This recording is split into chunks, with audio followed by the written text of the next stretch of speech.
morning, and thank you all for participating in the 31st Wisconsin Coalition of Annuitants annual meeting. We are still unsure of the presence of COVID, and the facility that we use for our in-person meetings is still not open for outside users. So we are meeting virtually again. I am Bob Schaefer, current chair of the Wisconsin Coalition of Annuitants Board. I would like to thank our guest speakers in advance for participating in this event. I would also like to thank our annual meeting committee members, Sandy Drew, Sandy Haas, Gary Mitchell, Janine Stungel, Bob Brooks, Dick Kratz, and especially our webmaster, Rick Wojak, for their exceptional efforts in making this happen. As part of this virtual meeting, everyone will be muted during the presentations. You will be able to ask questions by pressing the Q&A button that can be found on your screen. Just click on the symbol and type in your question. Speakers will respond to the questions at the end of their presentation. Do not use the chat button. Our first speaker is Secretary John Volker, who was appointed as Secretary of the Department of Employee Trust Funds last year. Mr. Volker has been a member of the Wisconsin retirement system for over 30 years and served as Deputy Secretary of ETF before his current appointment. Mr. Volker will be commenting on Wisconsin retirement system Spring 2022 update. Again, please use the Q&A button on your screen to submit questions. Now let's hear from John. Well, thank you, Bob, and thanks to the coalition for having the WRS have an opportunity to give an update today. Before I bring up my presentation and talk, let me just say thank you, because it's a good week to do that. This week, if you aren't aware, is Public Service Recognition Week, and I know I'm talking to a group of public servants. And just as I sent out a video message to our staff on Monday, I'd like to do that here again today, and just thank you for your service, for all the years you put in for the state of Wisconsin or whatever public entity you were a part of. I always think the public servants don't get enough recognition. So considering the timing of the presentation today, I just thought I'd start out by recognizing that. So without any further ado, let me go ahead and bring up my presentation. If you give me a second.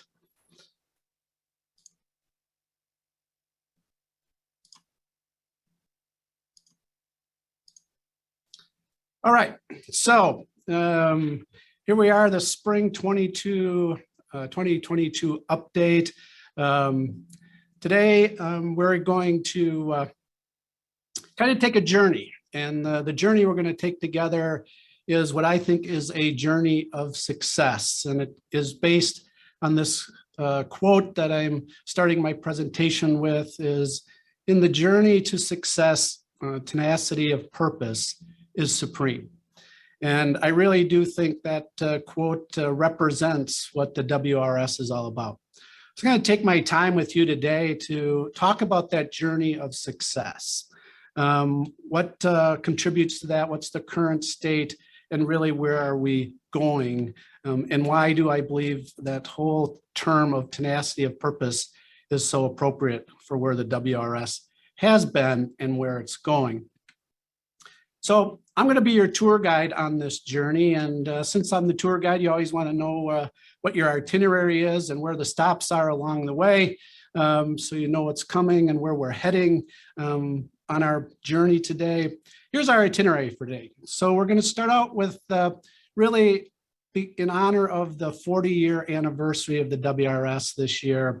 I don't usually spend too much time on history in my past presentation, so bear with me today. I just think this year of all years is appropriate to take a little look at the history of where we've been with the WRS, considering it's kind of a celebratory year with our 40-year anniversary. So that'll be our first stop on our journey today, is just a quick look back on the history of the WRS and what got us to where we're at. And then, as I noted, tenacity of purpose, that's going to be our second stop on our journey. And really that comes down to, how does that tenacity of purpose really contribute to what I think is the key part of the WRS, is sustainability.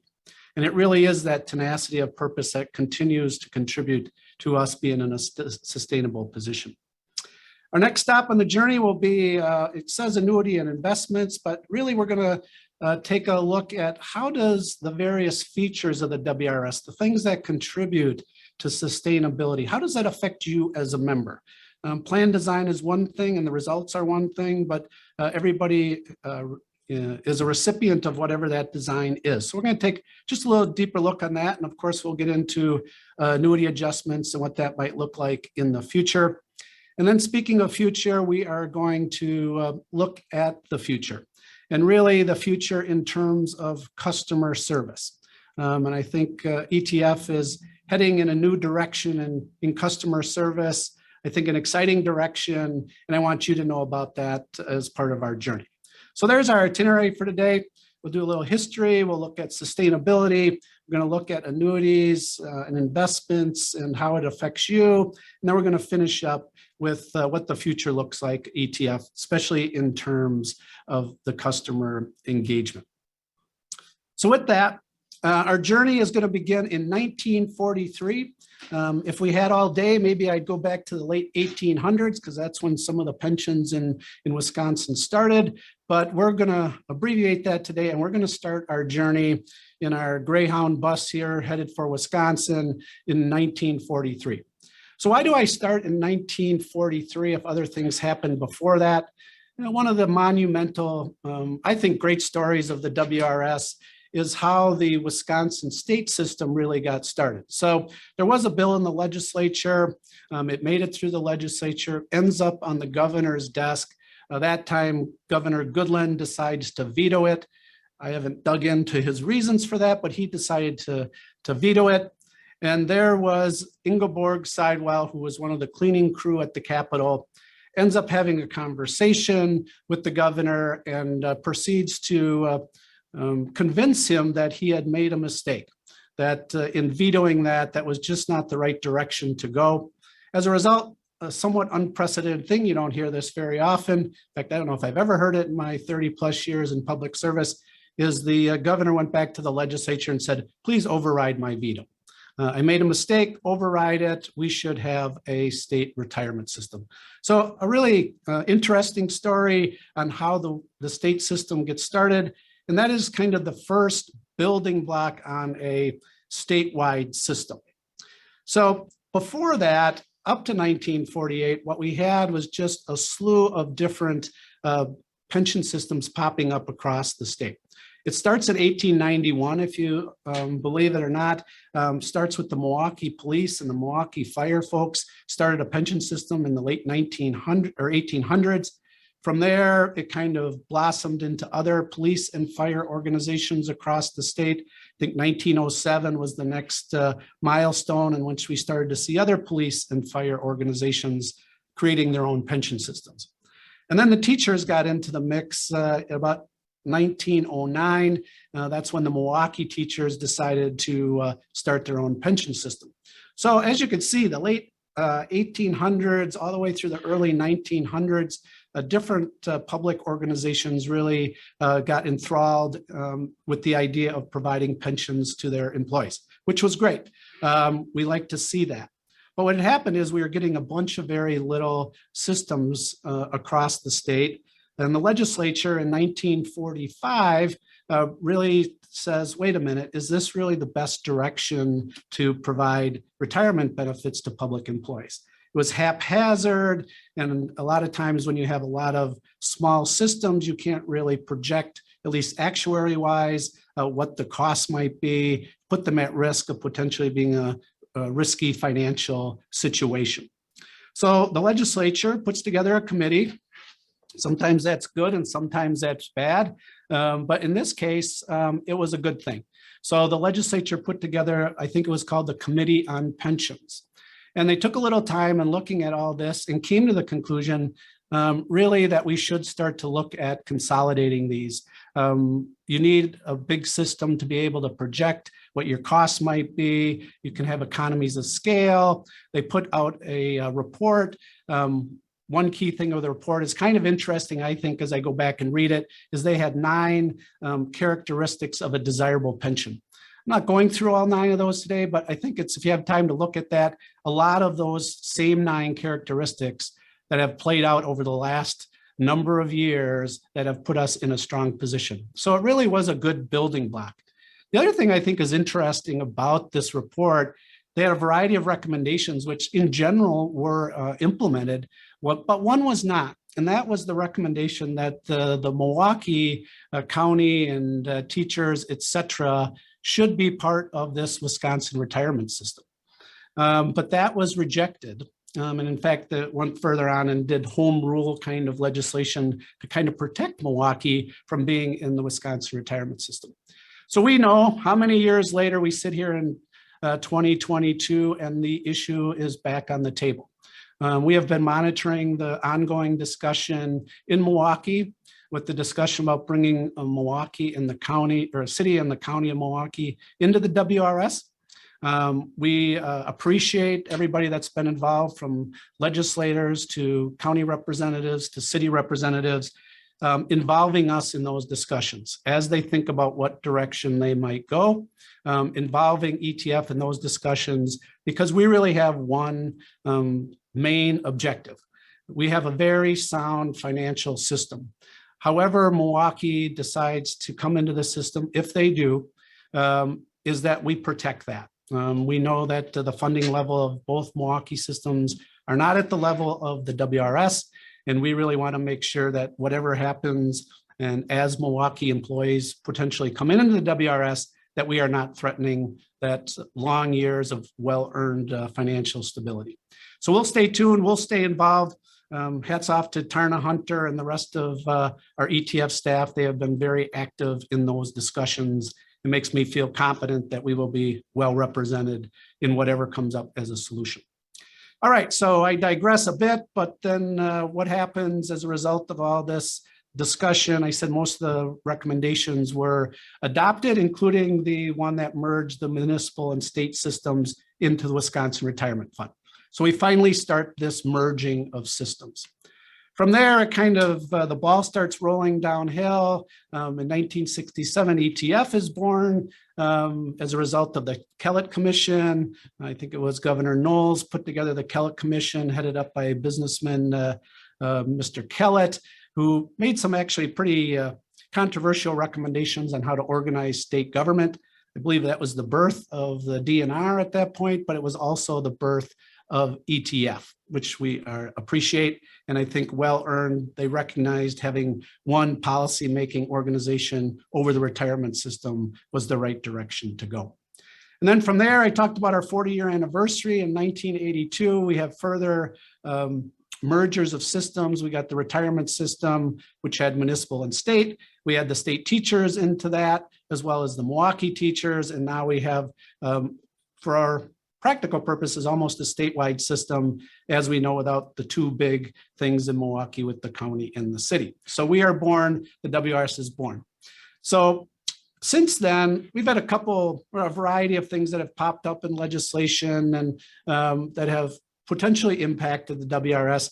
Just want to touch on two for the sake of discussion today. The first being 1987 Act 27, which I believe was the budget bill that year.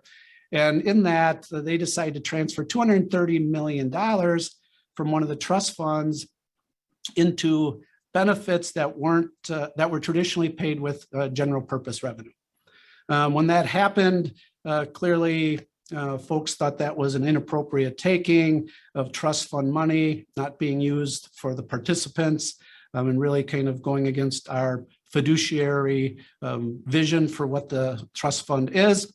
As you can see, it takes 10 years of a long court fight, but at the end of that 10 years, the Wisconsin Supreme Court actually holds that taking unconstitutional, and the state is ordered to repay the funds.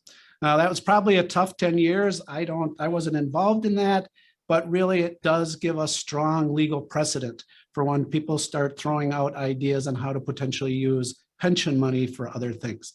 We've seen this happen in other states.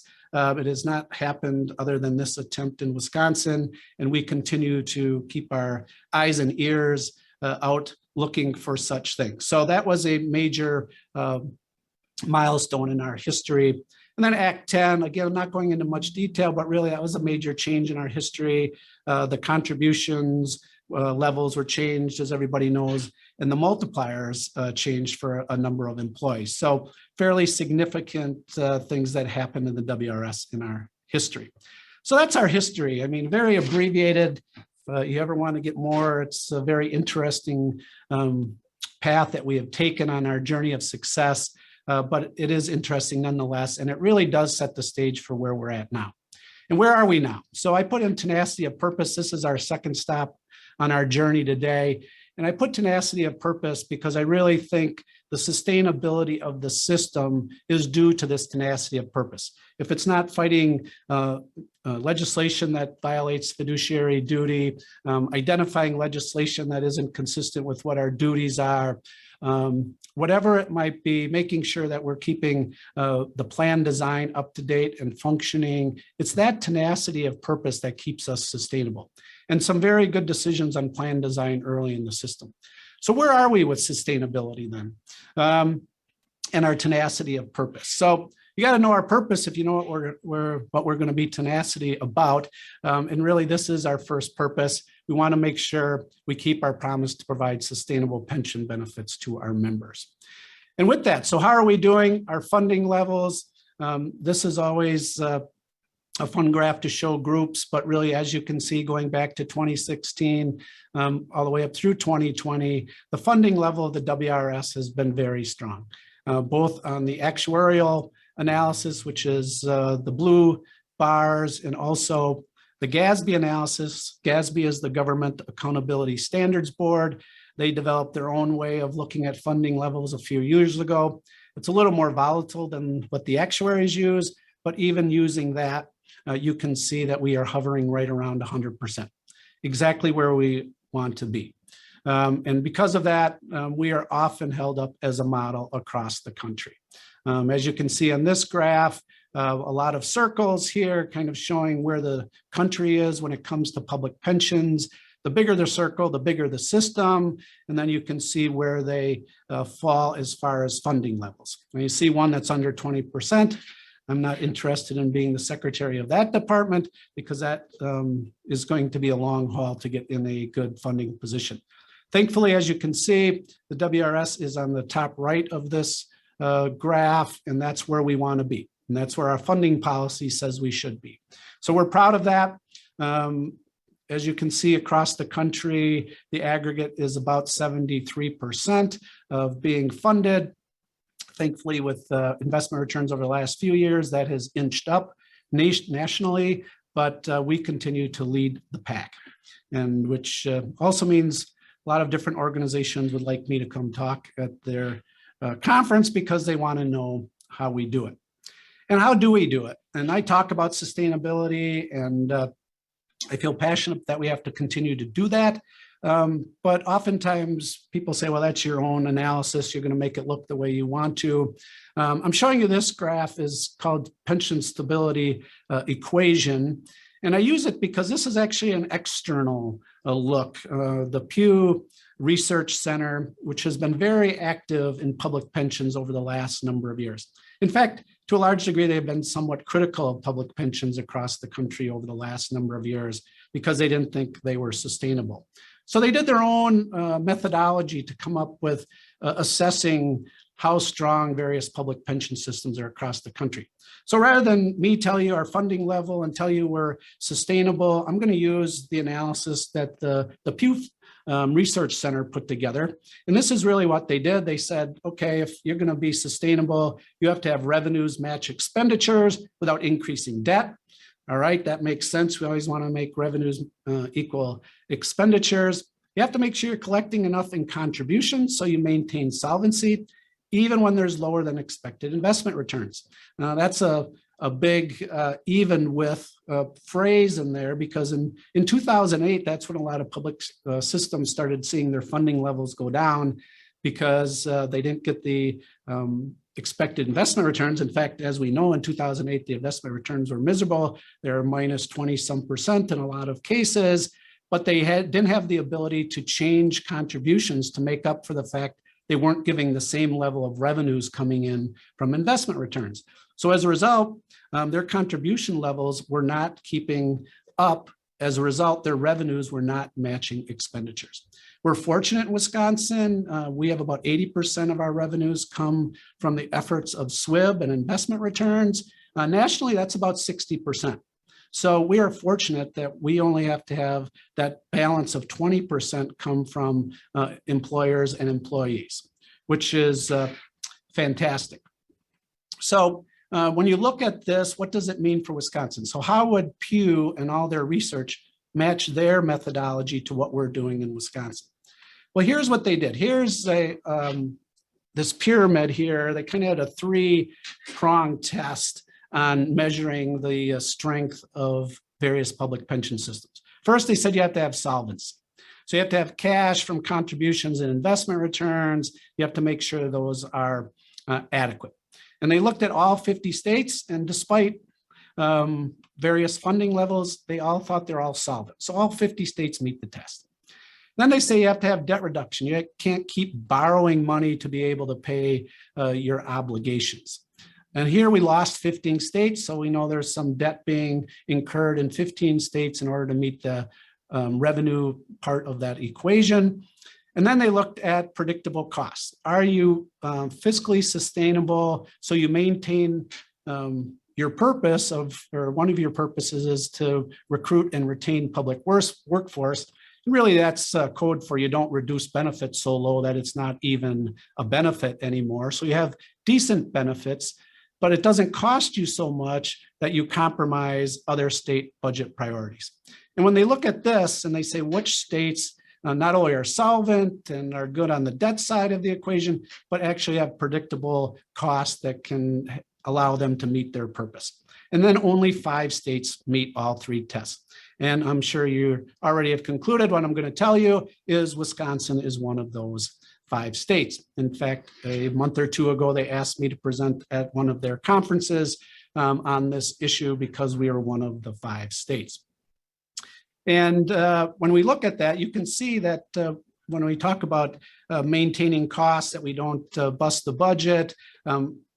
I think I use this graph every year in my presentations, but it's really important. If we had contributions that were going way up or way down every year, our public employers would really start to question the predictability and making budgeting very difficult for them. You can see, you go back all the way to 1996, our employers and now employers and employees, which are both paying contributions, can pretty much expect the contribution rates can be between 10 and 15%, which is low compared to other states around the country.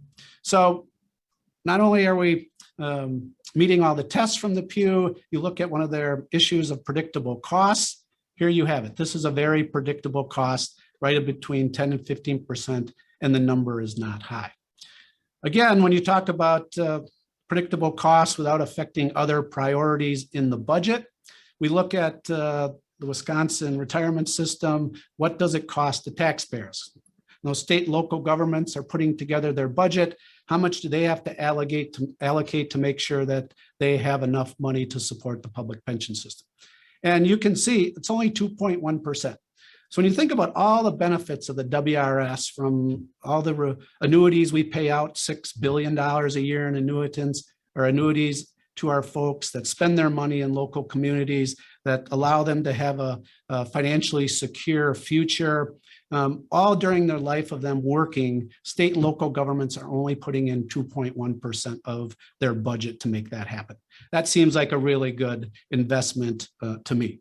Again, we are on the good side of that. When you look at the national average, governments are generally paying 5% of their budget for pensions. Again, probably still a very good investment, 5% for all those potential benefits.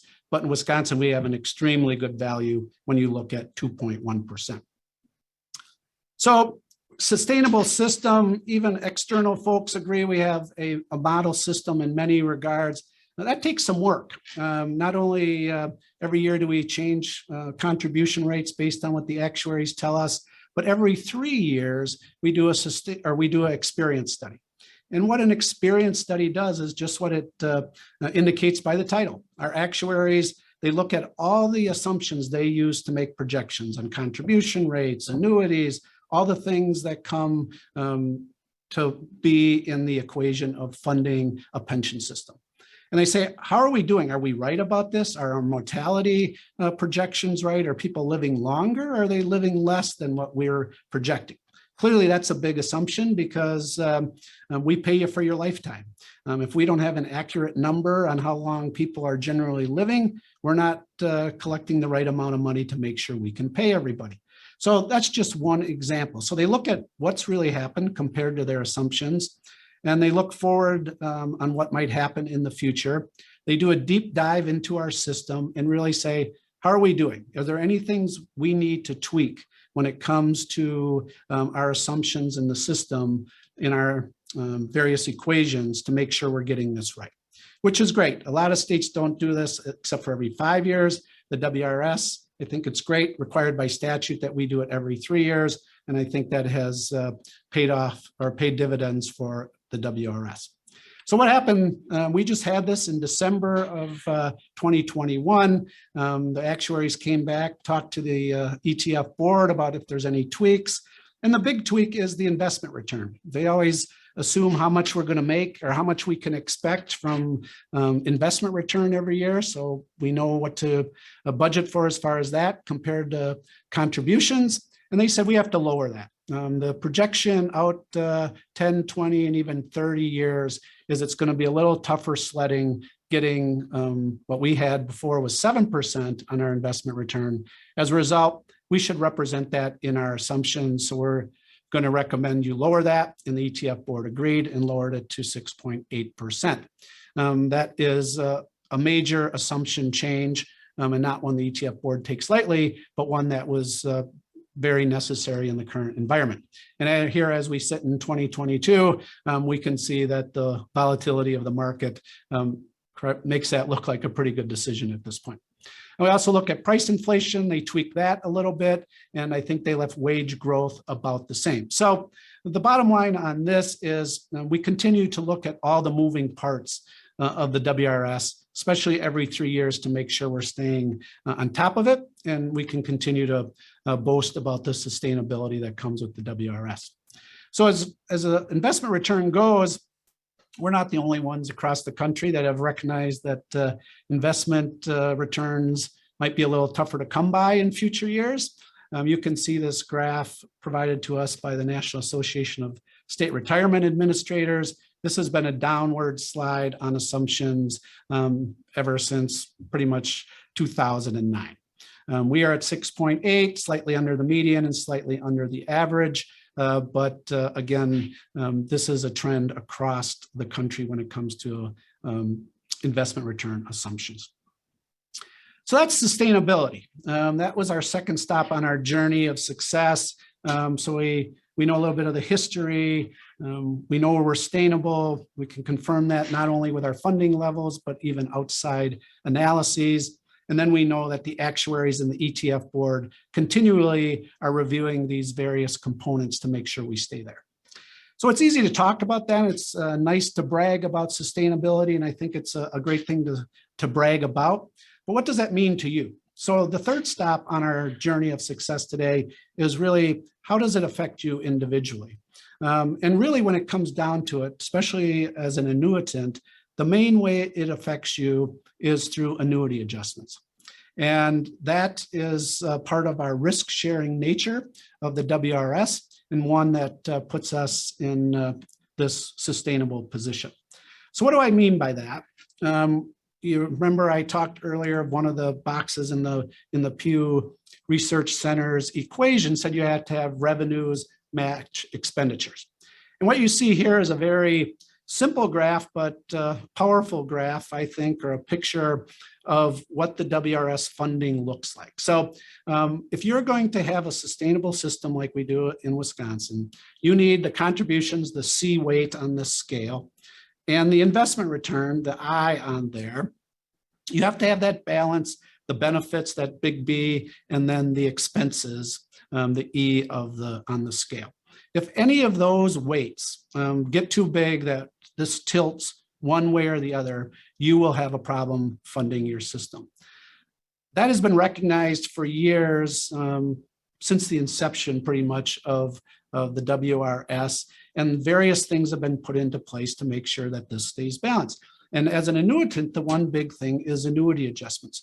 So we only pay benefits, which in your case is an annuity adjustment onto your base pension. We want to make sure we can afford to do that. And that's what our system does. So what our system does says, okay, we assume we're going to get 5% in investment returns post-retirement for our annuitants. That will help fund this lifetime benefit. So right off the top, we have to make sure we're getting at least 5% a year to make sure that we can pay the benefits we have committed to. And then they said, okay, but anything over 5% should be used to pay an annuity adjustment or give you a raise. In other states, the raises are, or the COLAs that they're often called, are guaranteed. They say you get 2% every year. But as you can see, if you look at the scale, if the I in this scale doesn't have enough money, but you continue to keep the B the same amount, your funding level is going to start going down because now you're paying benefits you can't afford. In Wisconsin, we don't do that. We say, okay, 5%, anything over that, we return as annuity adjustments. On the other side of the scale, which is very unique in public pensions across the country, is, but if you earn less than 5%, and then after you smooth it, we might reduce your annuity. So whatever we have given you over the years, over your base, is now eligible to be reduced. So the reason we do that is because we want to keep this scale balanced. Now, unfortunately, in 2008, that was the first time in the history that those negative annuity adjustments were put into place, and it was a painful time for everybody, but that happened because of this cost-sharing approach. And that's how this affects you, our sustainability approach, how it affects you. So let's just look at some recent history on how this has played out on the shared risk. And it's a little bit of a complicated graph, but I'll walk through it here. What you see with the kind of purplish bars are the annuity adjustments we've paid through from 2012 through 2021. You can see that 2012 is still a holdover from the 2008 Great Recession. So there was a negative annuity adjustment. And then you can see generally positive or even annuity adjustments all the way through 2021. Coming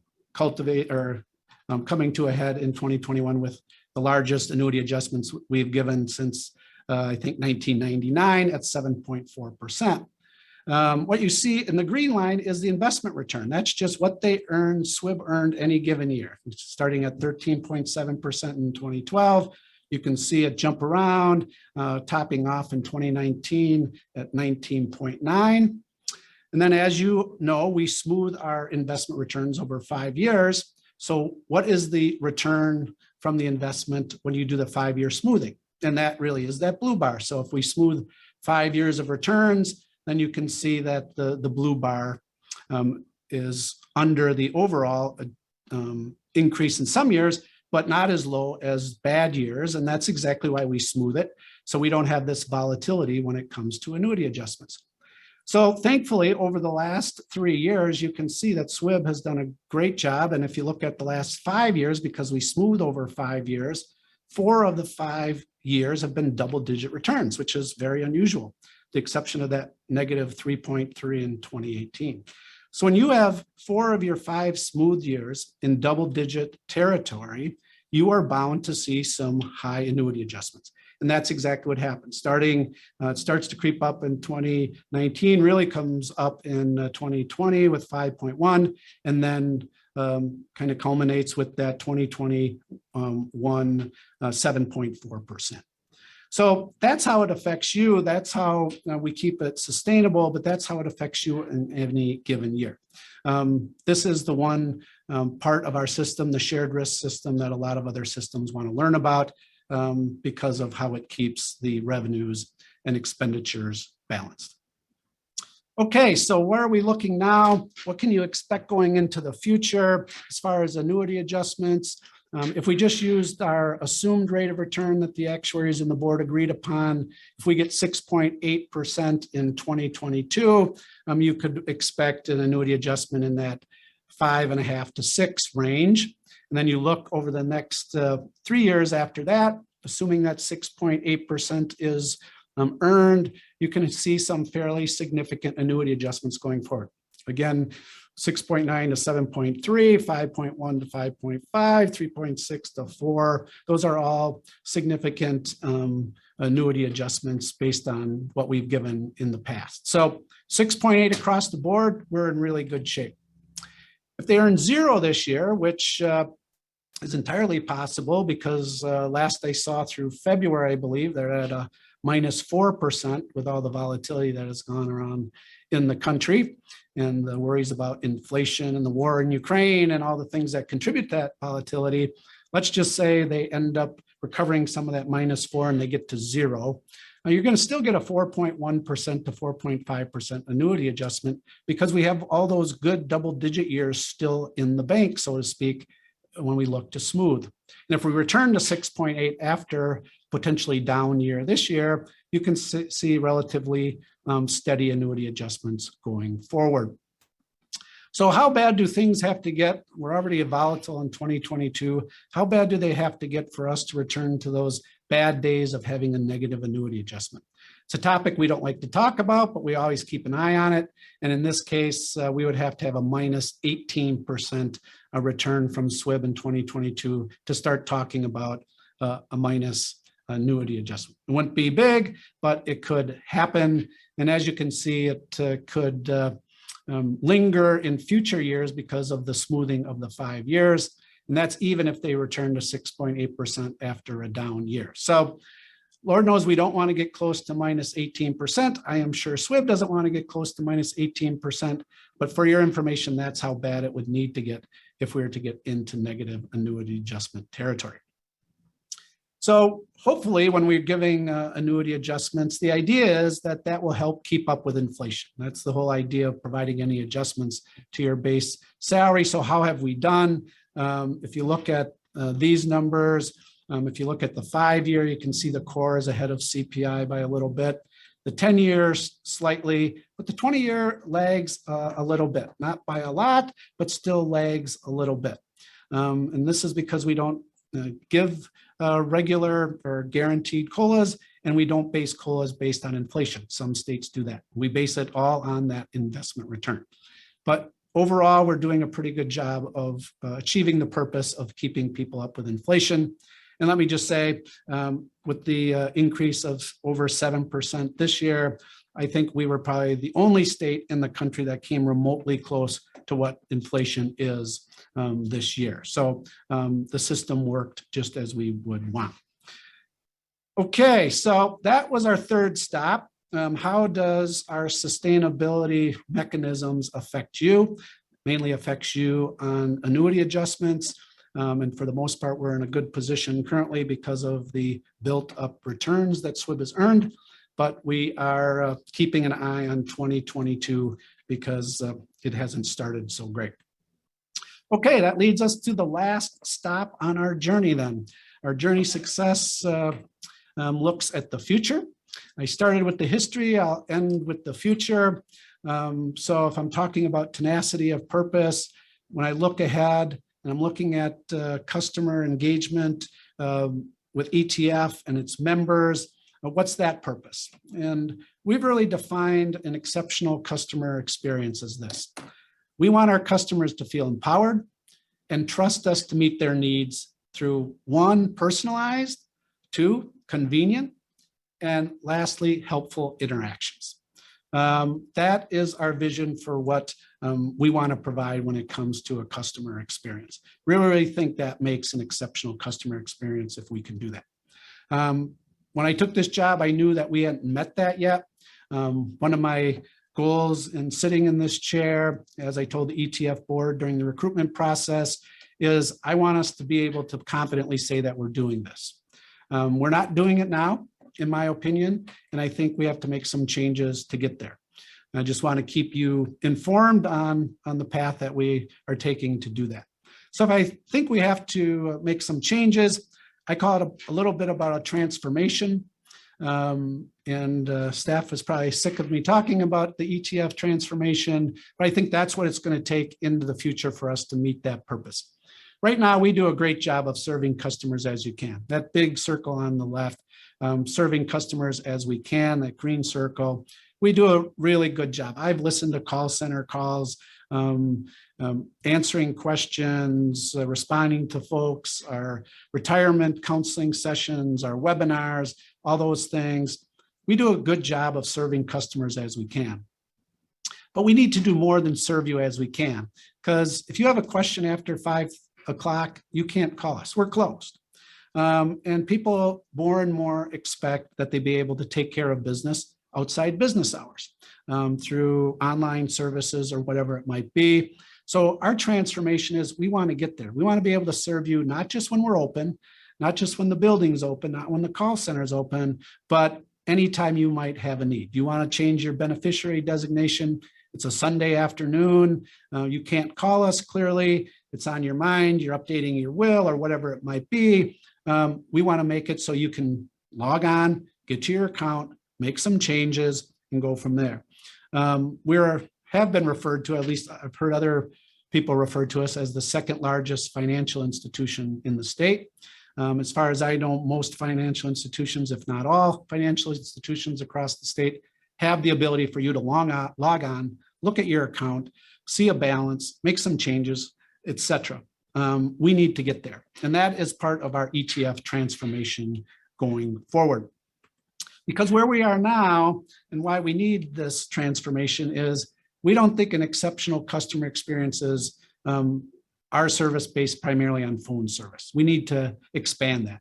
Limited to business hours, I talked about that. No ability to access your account online. You have to, when you're an active employee, just wait for that statement of benefits to come every April to see exactly where you stood. We need to do better than that. Dependable administration to support that exceptional customer experience is not having 30 plus different IT systems process benefits, which is what we have. And some of them are dated and fragile. Some have limited business value. They need to be updated. The infrastructure of the organization needs to be updated. One of my great fears is sometime in the future, one of these dated and fragile systems has a hiccup in it or fails, God forbid fails. If it happens to be the system that pays annuities, I think our call center would explode with people calling if that money wasn't in your account on the first. I already get contacted by people I know that have retired in the system. They don't get their deposit on the first because it was on a holiday. They want to give me the business. I can't even imagine what it would be if we're unable to do that. So what we need to do going forward is modernize our IT systems. We're on that path now. Here is our path generally. It looks simple on a PowerPoint screen, but it is not that simple. First, we're going to, or we have update our current internal imaging and workflow processes. That's what enterprise content management is. We need to improve and coordinate our data management. Data is one of our greatest assets. We have a lot of information about you as a member, and we want to make sure that it's one accurate, one that it's being communicated throughout the organization into all the various IT systems, so we have accurate information to give accurate advice and service. The technology program, which includes a variety of upgrades, but one of the big parts of that is cybersecurity. We're continually beefing up our maturity in this area.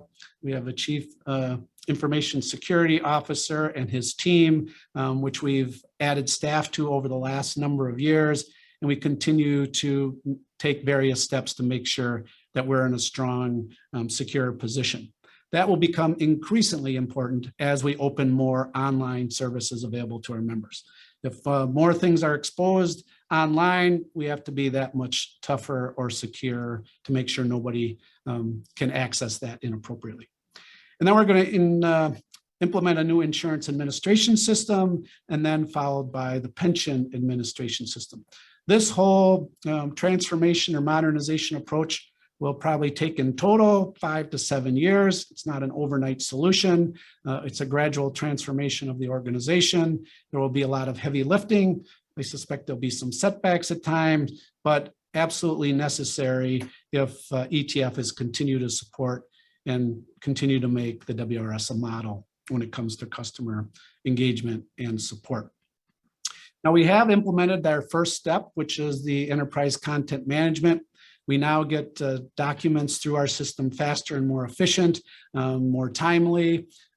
Staff interacting with customers have access to real-time information. At one point, information that came into ETF could take up to 3+ days to get into the IT systems by the time it was scanned and routed into the appropriate IT system. That meant over those 3+ days, our call center didn't know if you sent in the form. And if you would call over those 3 days, they would say, we don't know, maybe we have it, maybe we don't. And that would only result in you calling back a couple of days later because you wanted to make sure that we have it. That's not the type of service we want to be providing. So the new ECM system now gets that document in within 24 hours. Our call center staff have access to all that information. We are now providing much better, more timely, accurate information to people calling us. And then you end up with a better service and customer experience. So step one, it was not the biggest step in our modernization journey, but step one is successfully implemented in November of this past year. So what's the timeline for the rest? So you can see here's where we're heading. That data management and quality is on the bottom. That will go on for many years because that's an ever ongoing issue that we have to take care of. That API management is the integration of data into our new systems. We're currently in the process of putting in the insurance administration system. We have hired a vendor to help us do that. And we are in discovery sessions with them to start designing the system so it meets our needs and meets our members' needs. So we're excited about that. We expect that to be available probably sometime in 2024. So we have a couple of years to go, but that should make our processing of health insurance information much better. And then the big lift, our pension system will start searching for a vendor in 2023, identify a vendor to help us with that, and that will allow us to complete the transformation, complete the ability for you to go online, allow us to do a lot of estimates through the system as opposed to manually. The folks that are doing them manually can then be reassigned to providing things that are better customer value related. So I'm excited about the direction we're going. It's going to take a lot of effort. It's going to take some money. So I'm going to be asking for more money of the legislature during the next biennial budget, but really clearly needed for us to continue to be a model organization going forward.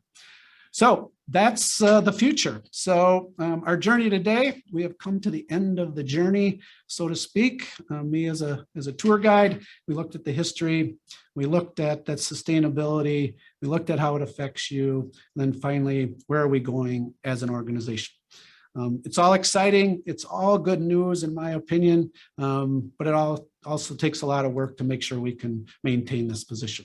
So I'll leave you with this quote because I kind of think it talks about what we are as an organization, both ETF and the WRS as a whole, is really about excellence involves discipline and tenacity of purpose. And that's what it takes to run a good public pension system, discipline and tenacity of purpose. And I think the WRS has demonstrated that over its, we'll say 40 years since it came into being. And I think there's nothing to indicate that we won't be doing that going forward. Thank you, John, very much. And I think everybody that's been listening is quite pleased with the 7.4 and our hope for the future. So thank you very much for your presentation. I don't think we got any or many calls in the call center this year complaining about the annuity adjustments. So that does happen on occasion, but this year it did not happen, I understand. A little good. Thank you very much. Take care, everybody. See ya. All right, John. Our next speakers are Ms. Carrie Mulkey and Ms. Jonette Arms of the Department of Health Services. Ms. Mulkey is the Director of the Bureau of Aging and Disability Resources. She will be commenting on the programs offered by the Bureau, why the services exist, how they are funded, and how retirees can benefit. Following Ms. Mulkey's presentation will be Ms. Jonette Arms, Assistant Administrator in the Division of Public Health. And until recently, Ms. Arms was the director of a 4-county area in central Wisconsin implementing the Aging and Disability Resources programs that keep people active, involved in the community, and volunteer opportunities available to Wisconsin citizens. Questions should once again be asked using the Q&A button at the bottom of your screen and will be held until the end of their presentations. Thank you, Carrie and Jonette, and we look forward to what you have to say. Wonderful. Thank you so much, Bob. We appreciate, speaking on behalf of both Jonette and I, we appreciate the opportunity to be with you today. And I as well want to begin by echoing Mr. Velker's recognition of the incredible service, just feeling full of gratitude and appreciation for what I know has been an enormous amount of contributions to our state and to all of our local communities and all of the services that you provided to us over your years. And I also have to say that I'm appreciative to have had the chance to listen to that presentation as well as someone who is also a part of this retirement system. So I'm beginning in a place of gratitude as we begin our time together. So Jonette is going to pull up the PowerPoint that we have for you today. So I'll just pause a moment until beautiful. Wonderful. So the title of our presentation today is called Resources for Living Well as We Age. And you can go ahead to the next slide. So first, thinking about that and the title of our presentation, well, what does it mean to live well as we age anyway? And there isn't a one-size-fits-all answer to that because, as you know, how we age is as unique as our fingerprints. So what we need to do is to ensure that we have a system of support that is able to respond to the unique needs that each of you have as individuals. So today we'll be talking a little bit more. I'll be sharing a bit of a framework about what it might mean to live well as we age, and then also about the incredible resources that we have in our state here in Wisconsin to support you at the local level. So you can go ahead to the next slide. So perceptions of living well strongly tie to our health and our ability to be healthy. But health is not just about our physical health or the absence of disease or an illness. And in fact, people who experience illness or disease or disability, especially as we age, can live incredibly full lives. And the reason for that is because physical health is not the only thing that contributes to our overall health and well-being. And in fact, there are several dimensions to our health and wellness, which you see here on this wheel of life, some images associated with that. So our social health is as important, our emotional health, our spiritual health, our intellectual health, our environmental health, our financial health, and our occupational health are just as important as our physical health in terms of our ability to live well. And you see a definition on your screen here off to the left, which is from the World Health Organization. And this is how health is defined by that agency. So health is a state of complete physical, mental, and social well-being, and not merely the absence of disease or infirmity. Next slide. And there are also factors that determine how healthy we can be.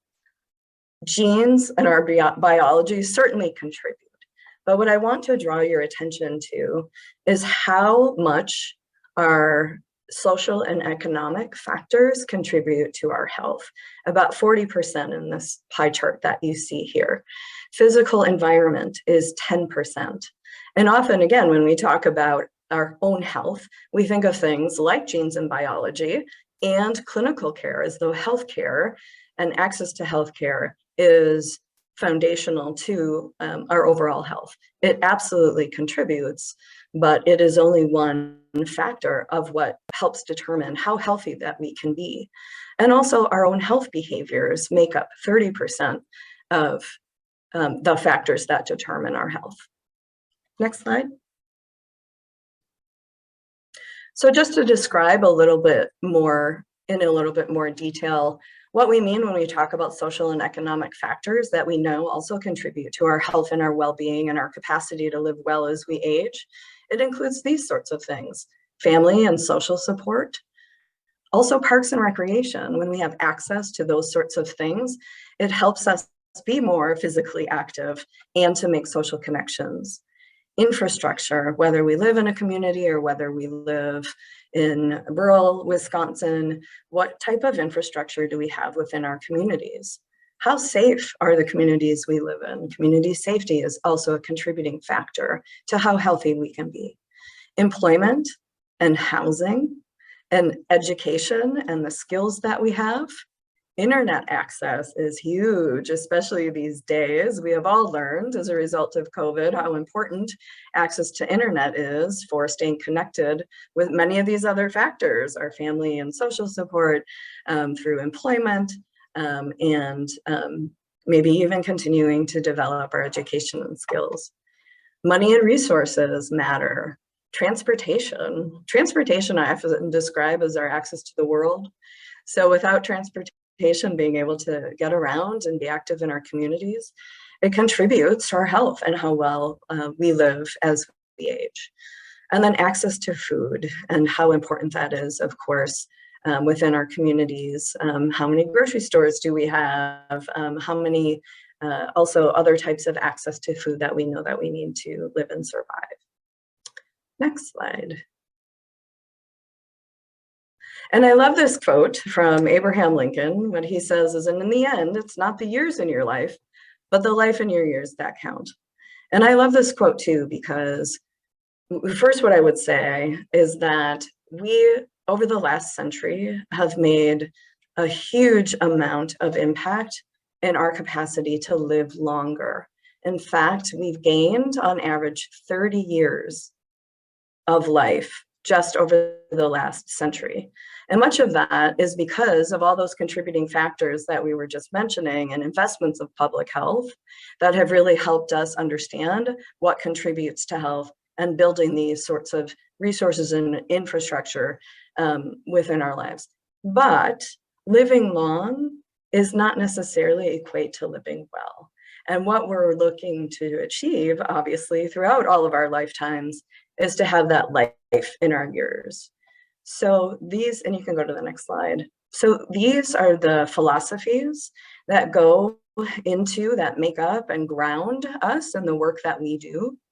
So I'm the director of the Bureau of Aging and Disability Resources, which is the agency within state government with a responsibility for public policy leadership and advocacy for older adults and people with disabilities. Next slide.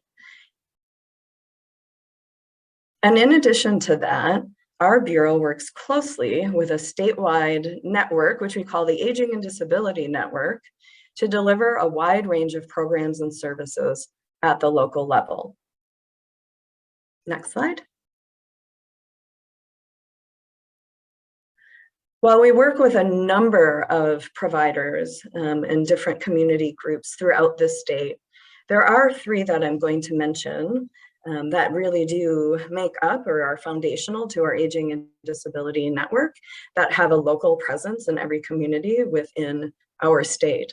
The first are independent living centers, and these are centers. There are places where people can go to receive information and support, particularly focused around disabilities, to help people with daily living skills, with advocacy, both self-advocacy, but learning, so individual advocacy and helping people access resources within their local communities.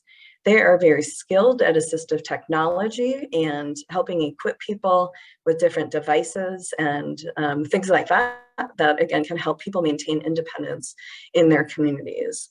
There are 8 independent living centers in our state. but it is a statewide program. So each of the organizations that are independent living centers do make up a number of kind of serve a region of counties within our state.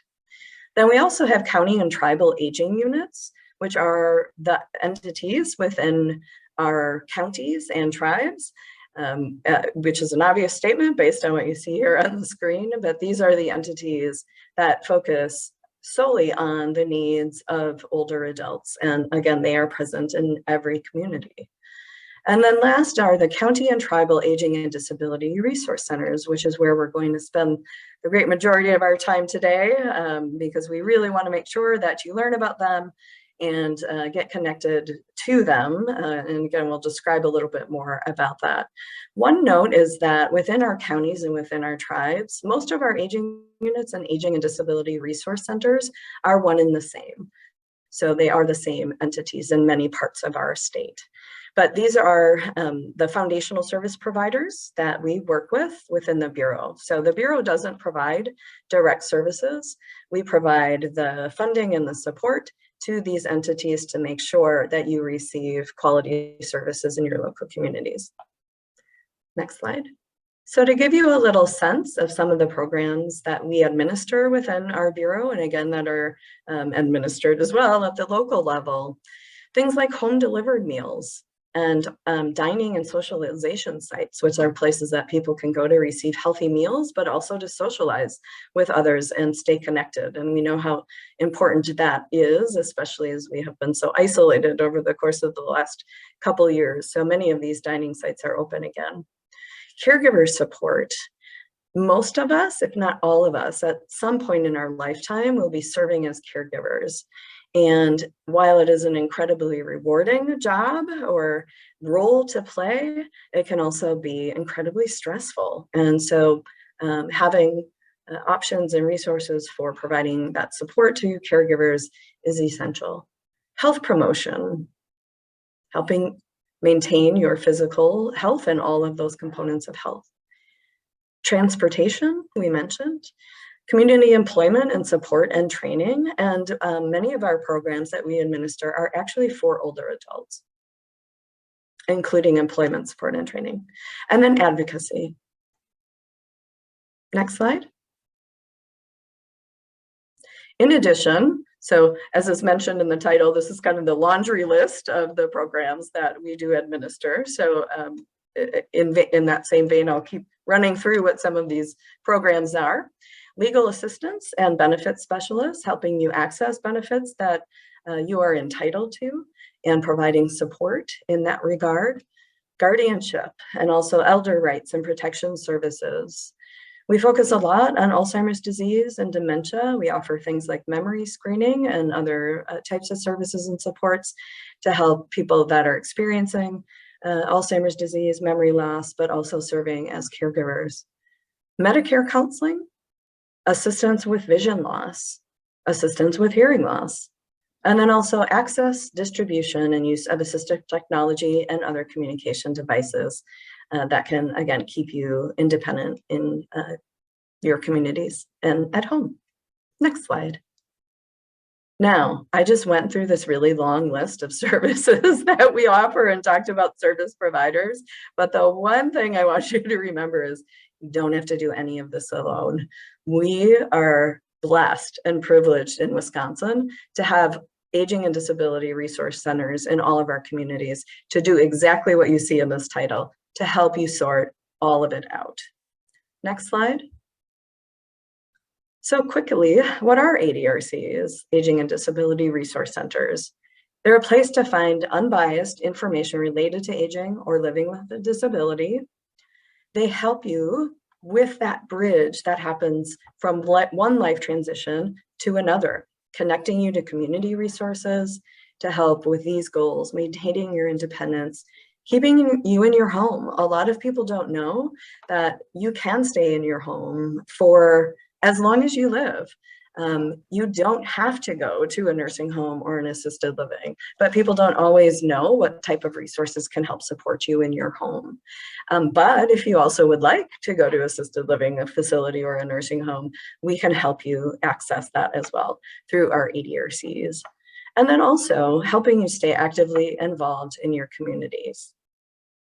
And so now I'm going to turn it over to Jonette to say a lot more about what ADRCs can offer and the types of resources that are available to you. Thanks, Jonette. Well, thank you, Carrie. And actually, this is still your slide. So if you want to keep talking or you want me to take it over, I will. I can. I'll go through this one and then I think you pick up after. Okay. Yeah. Awesome. Thanks. So I love this easy button as an analogy because this is so hard. It just seems sometimes, right? Like there are so many things that we need and we struggle with in our lives, and also so many opportunities that exist that we don't know exist. And so I'm always hoping for an easy button. And I do really feel like ADRCs are that easy button for us. They work with individuals, with family members and friends, and also with professionals as well to help guide through the various options that exist within your communities, and that are really tailored and individualized to your individual needs. So services are delivered over the phone, so you can make phone calls and you can have a conversation that way. But most of the services that ADRCs provide are in people's homes. And we also meet with people in settings within communities, wherever a customer would like to meet. Next slide. All right. So thank you, Carrie.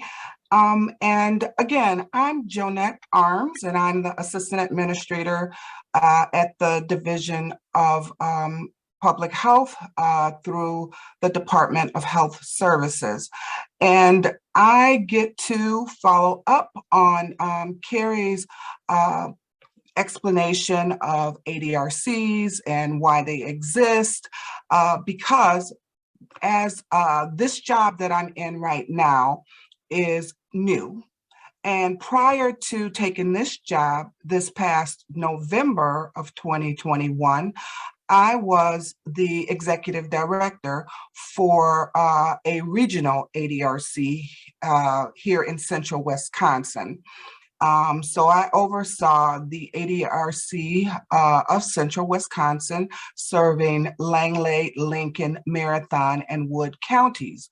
And prior to that time, I was the interim executive director for the Department on Aging in Milwaukee County. So I've been on the front end of providing aging and disability services for over the past 10 years.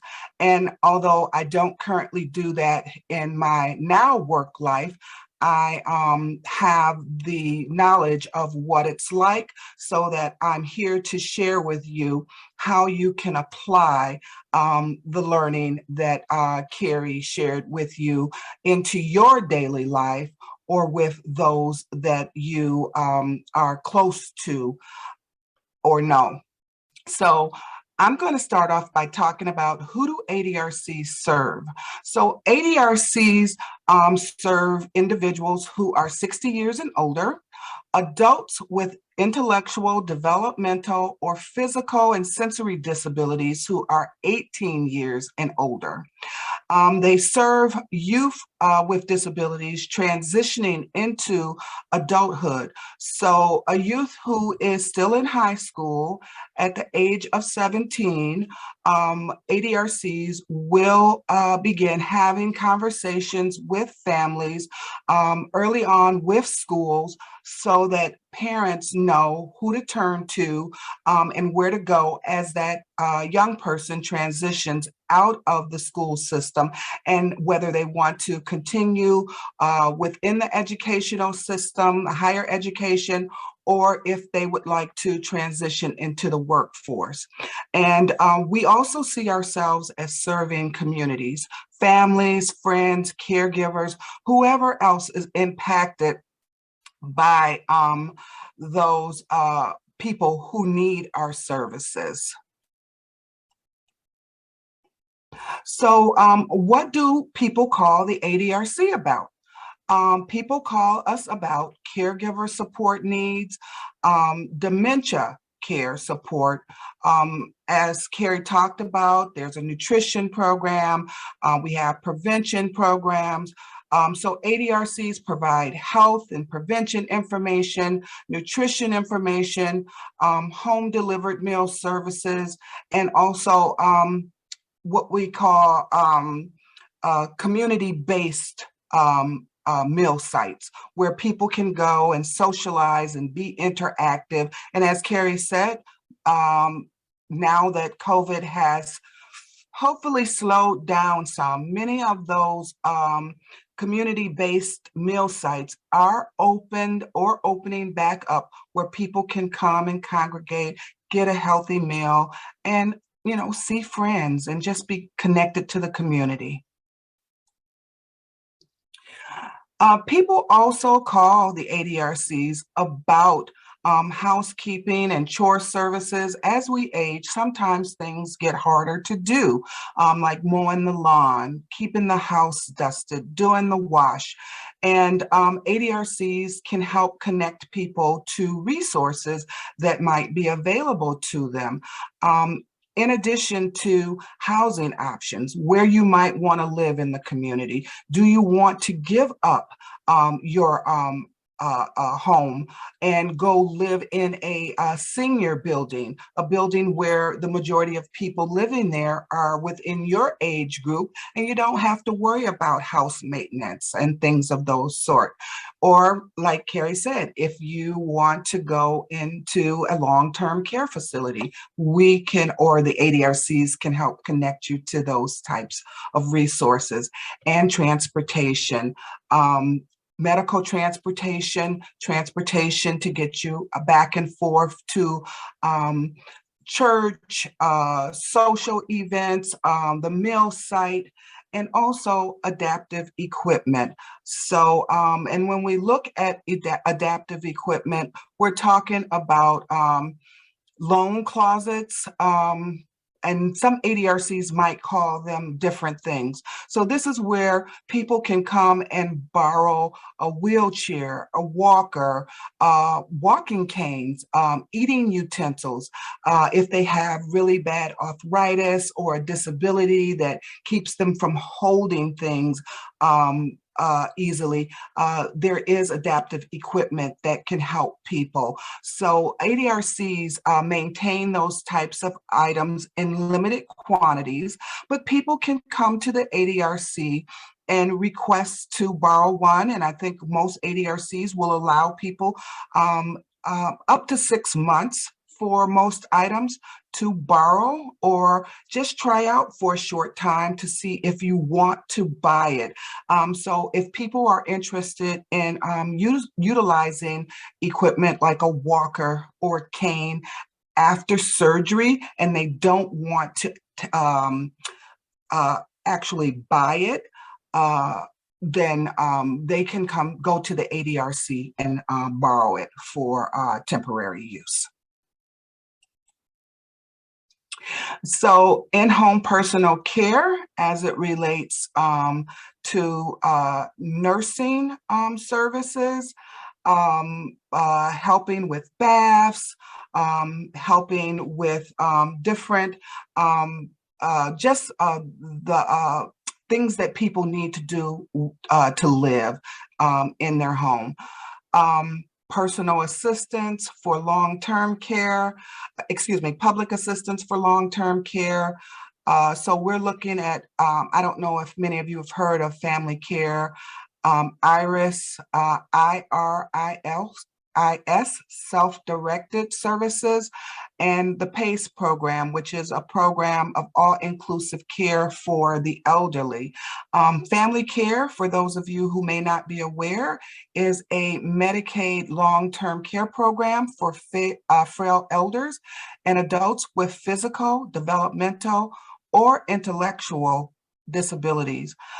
People in the program can receive long-term care services to help them live in their home or wherever possible, wherever they'd like to live.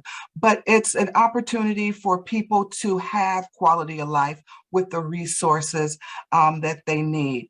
And with family care, it helps to know with what long-term care actually means. So it's any service or support that a person may need because of a disability, getting older, or having a chronic illness that limits their ability to do the things that are part of their daily routine.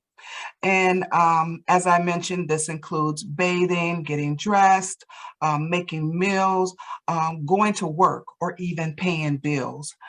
Family care and PACE, they integrate all health and long-term care services into one inclusive benefit.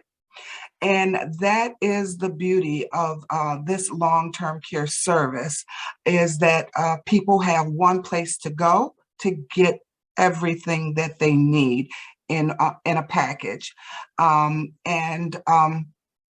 It's been very beneficial to individuals who are aging or who have disabilities. But again, it is a program that is based on income, and it's one of the very few programs within an ADRC that is based on income. We also focus on Medicaid, Medicare, and Social Security. Those complex types of insurance programs where people may need help sorting through what they are, when they can actually apply, what qualifies them to apply, and those are through our benefits specialist program. People call the ADRC about safety updates for their home if they want to make sure that their home is not does not have a lot of objects in place that would create fall risk. People will call to see if they can have a safety assessment done and what types of equipment can be put in to modify their home to make it safer.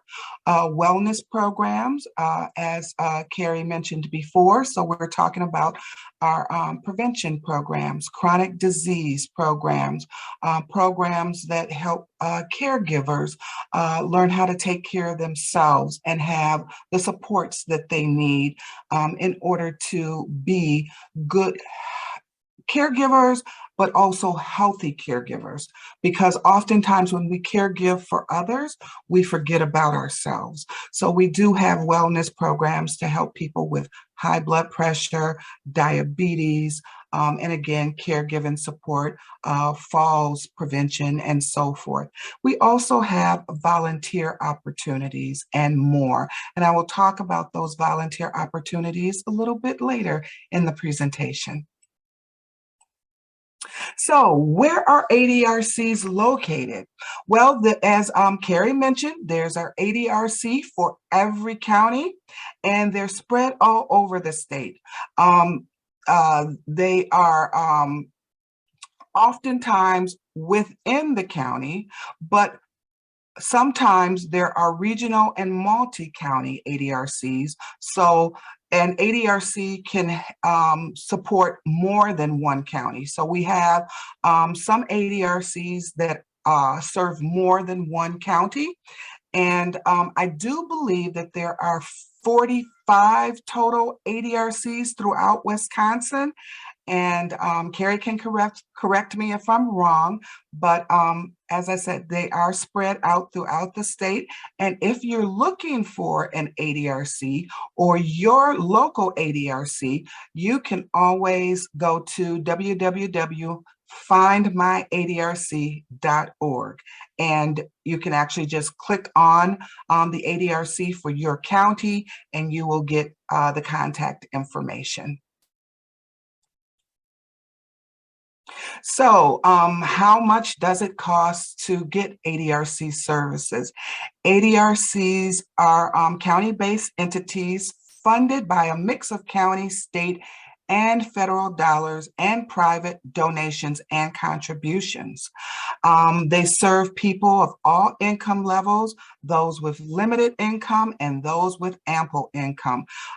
Many services are provided at no charge. Any cost will be explained prior to participating in a program, And some of the programs rely on contributions to keep the program functioning. And those programs are such as our nutrition program.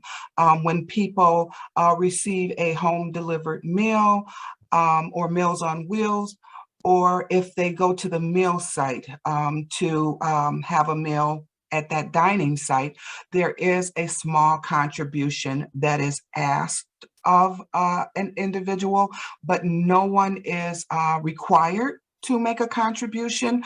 Just know that those contributions help us maintain those programs, and they are required by federal law that we, or the Older Americans Act, that we actually request those contributions. But as I said, no one is required to provide the contribution. If you do not have it, you still may eat and come as many times or have as many meals as you need without making a contribution.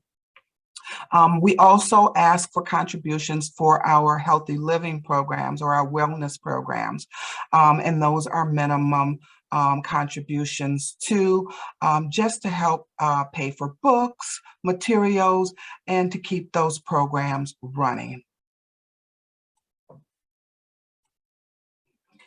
So, what kinds of questions do ADRCs receive? People call ADRCs for a ton of different things.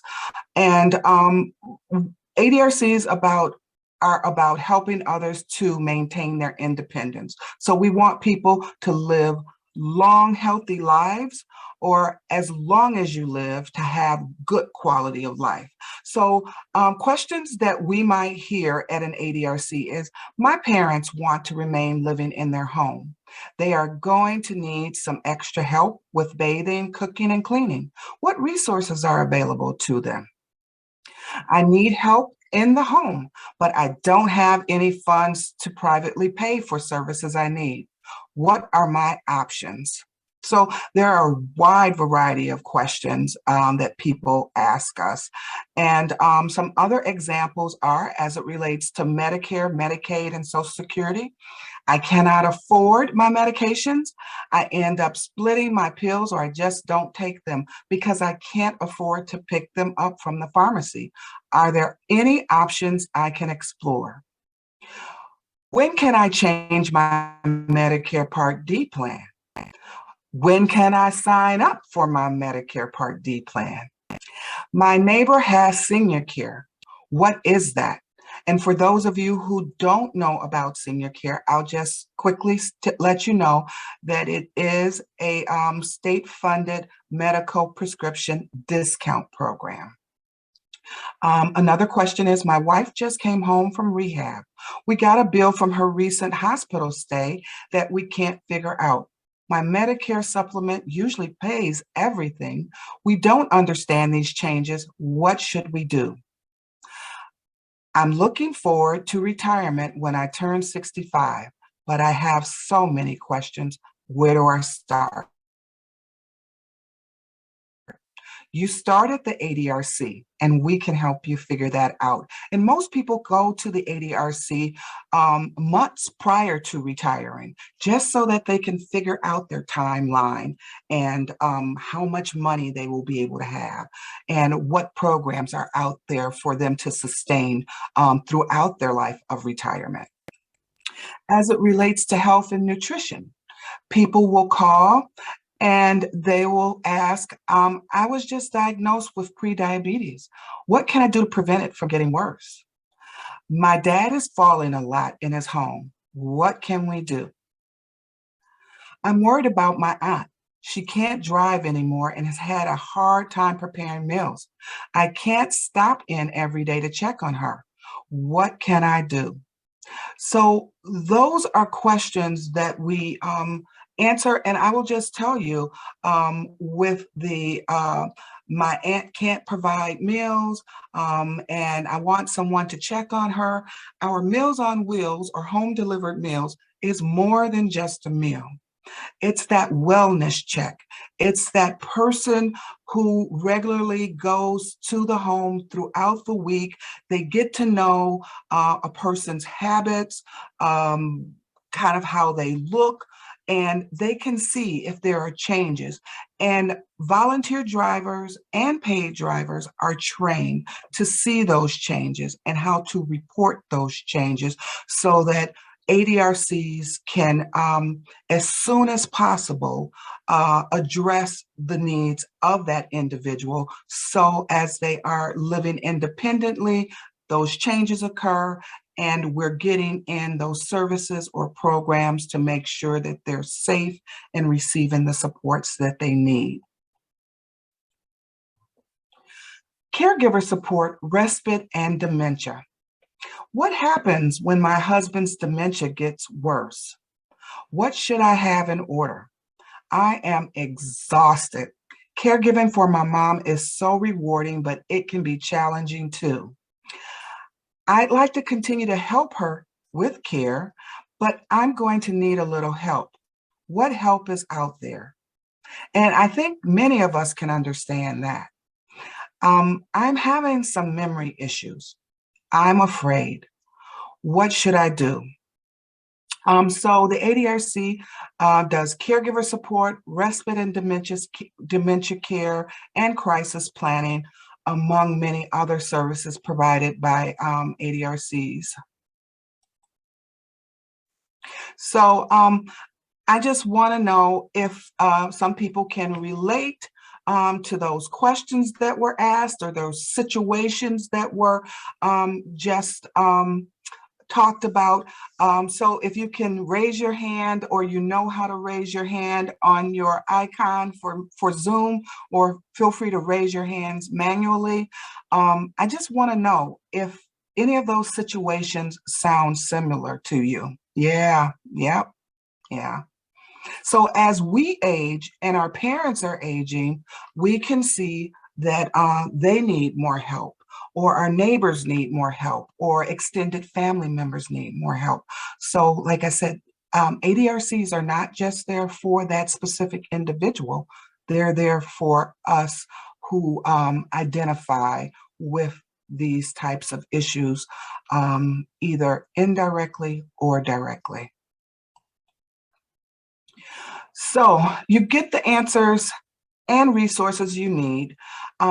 So ADRCs are there to make sure that you have access to those resources. Sometimes situations change very quickly. And an example of this is with our health conditions. So often we are not prepared for a quick change in our health. Or unexpectedly, we end up in a tragic accident where some supports are needed to function day to day. So an important message today is to make sure that you connect with an ADRC early. Maybe you don't need services now, but it's good to know that what's available and what your options are prior to a life-changing event. Depending on need, programs can take up to 2 to 3 months to get in place. So that's why know where your ADRC is, know what ADRCs are for, and connect with ADRCs early. So I want to just share, before I wind up, a success story from a gentleman named John. We'll call him John, who was able to connect with the ADRC early and was able to get the help he needed prior to a life-changing event. So John lived in his home throughout his 50-year marriage, and although his wife passed away 3 years ago, he continues to enjoy being at home and wanted to stay there. There was a point when he had some struggles with congestive heart failure, which left him feeling fatigue. The fatigue was made it harder and harder for him to accomplish daily tasks. John's son, Andy, who lives out of town, had noticed some changes in his dad during his most recent visit. After helping his dad, John, with a few chores around the home, Andy decided he needed to talk to his dad about his concerns. It wasn't just the daily task around the house that had been neglected, but Andy was also concerned about John's weight loss, and it appeared that John was having a hard time getting to the grocery store and preparing meals. And although these conversations were never easy or are never easy to have with any loved one, Andy was grateful that he had an open conversation with his dad. His dad acknowledged that grocery shopping, preparing meals, and cleaning was becoming harder with his condition.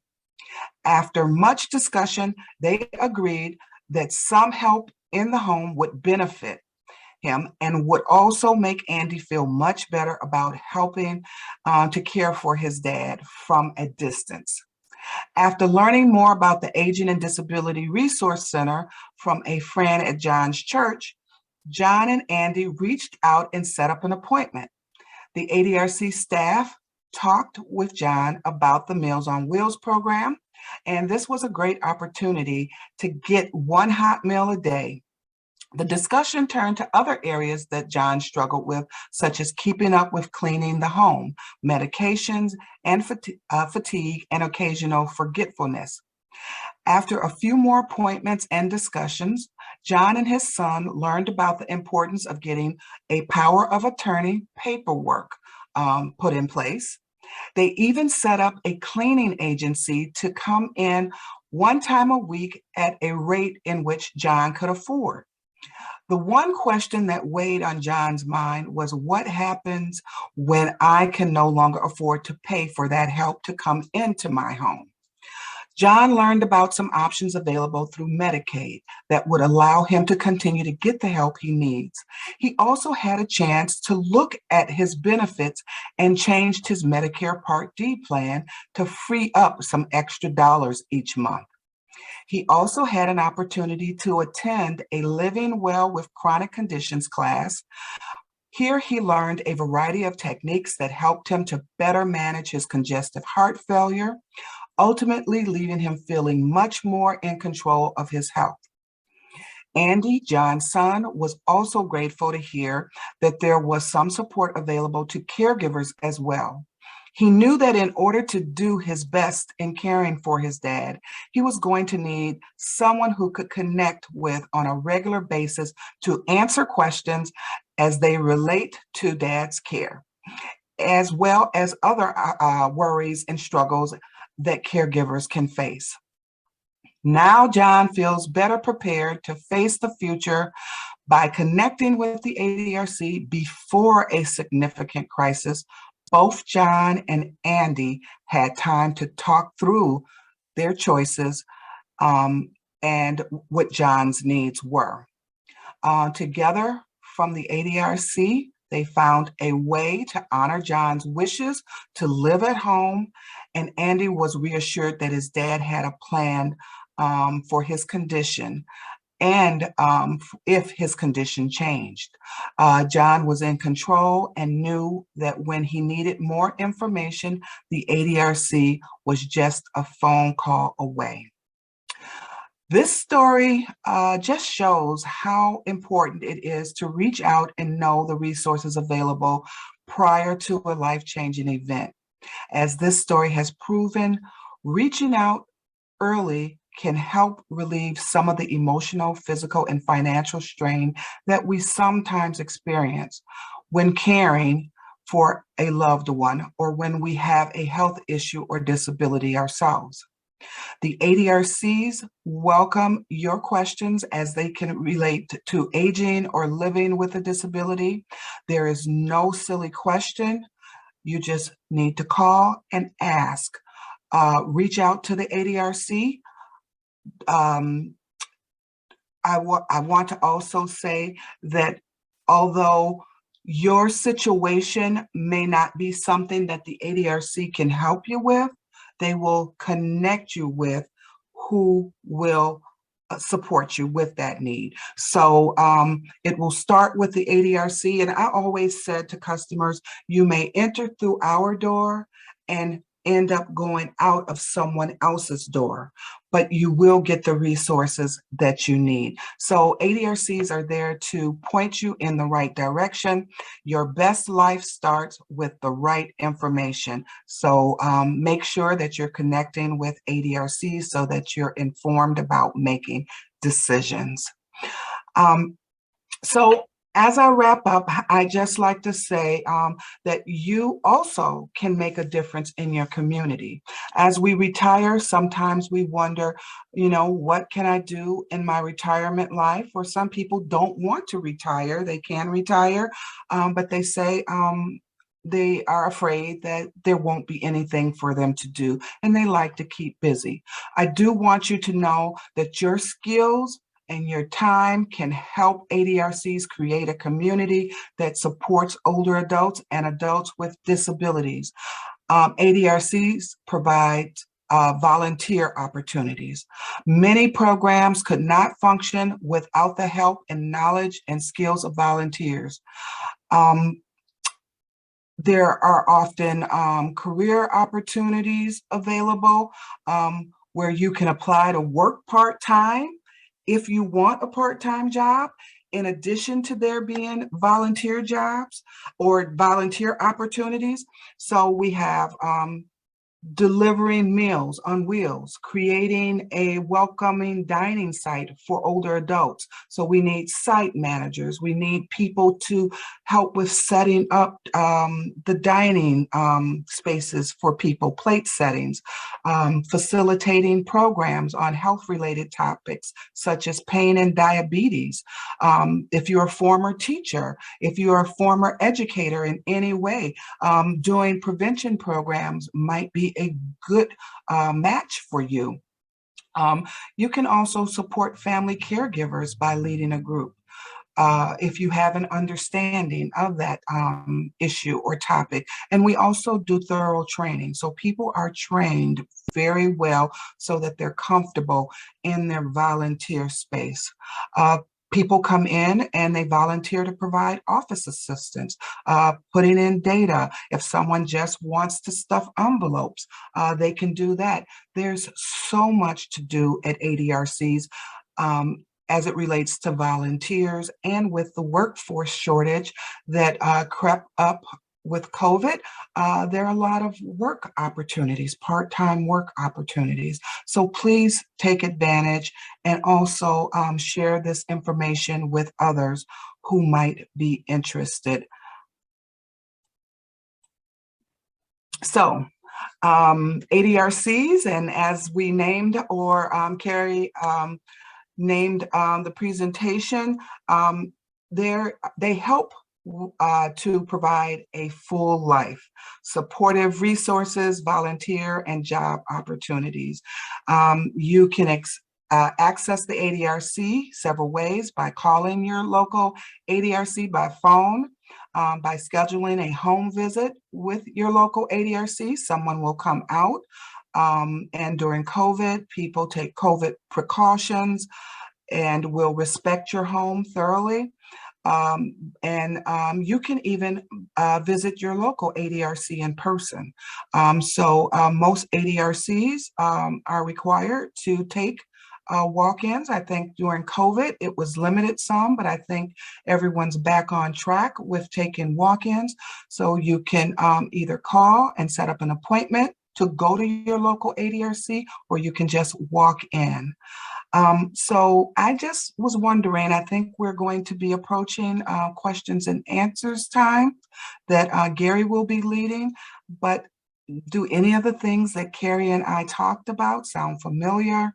Are there things that some of you may be struggling with, or someone that you know is struggling with? And we're here to answer questions for you as much as we can today. Thank you.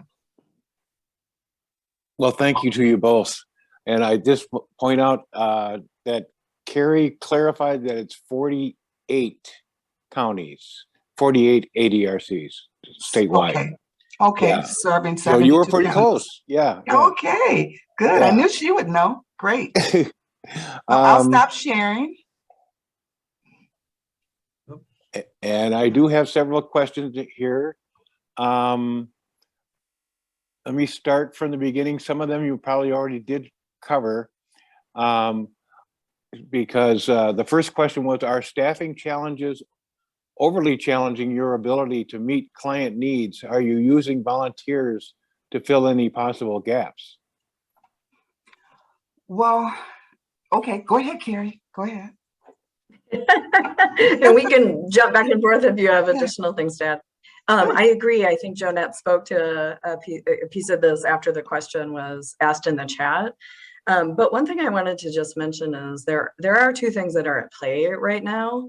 One is just like the rest of the workforce universe, many people are making job changes, and so we definitely are losing staff within the network just as a result of COVID and people wanting to spend time at home again, and just so they're making some of those changes and adjustments.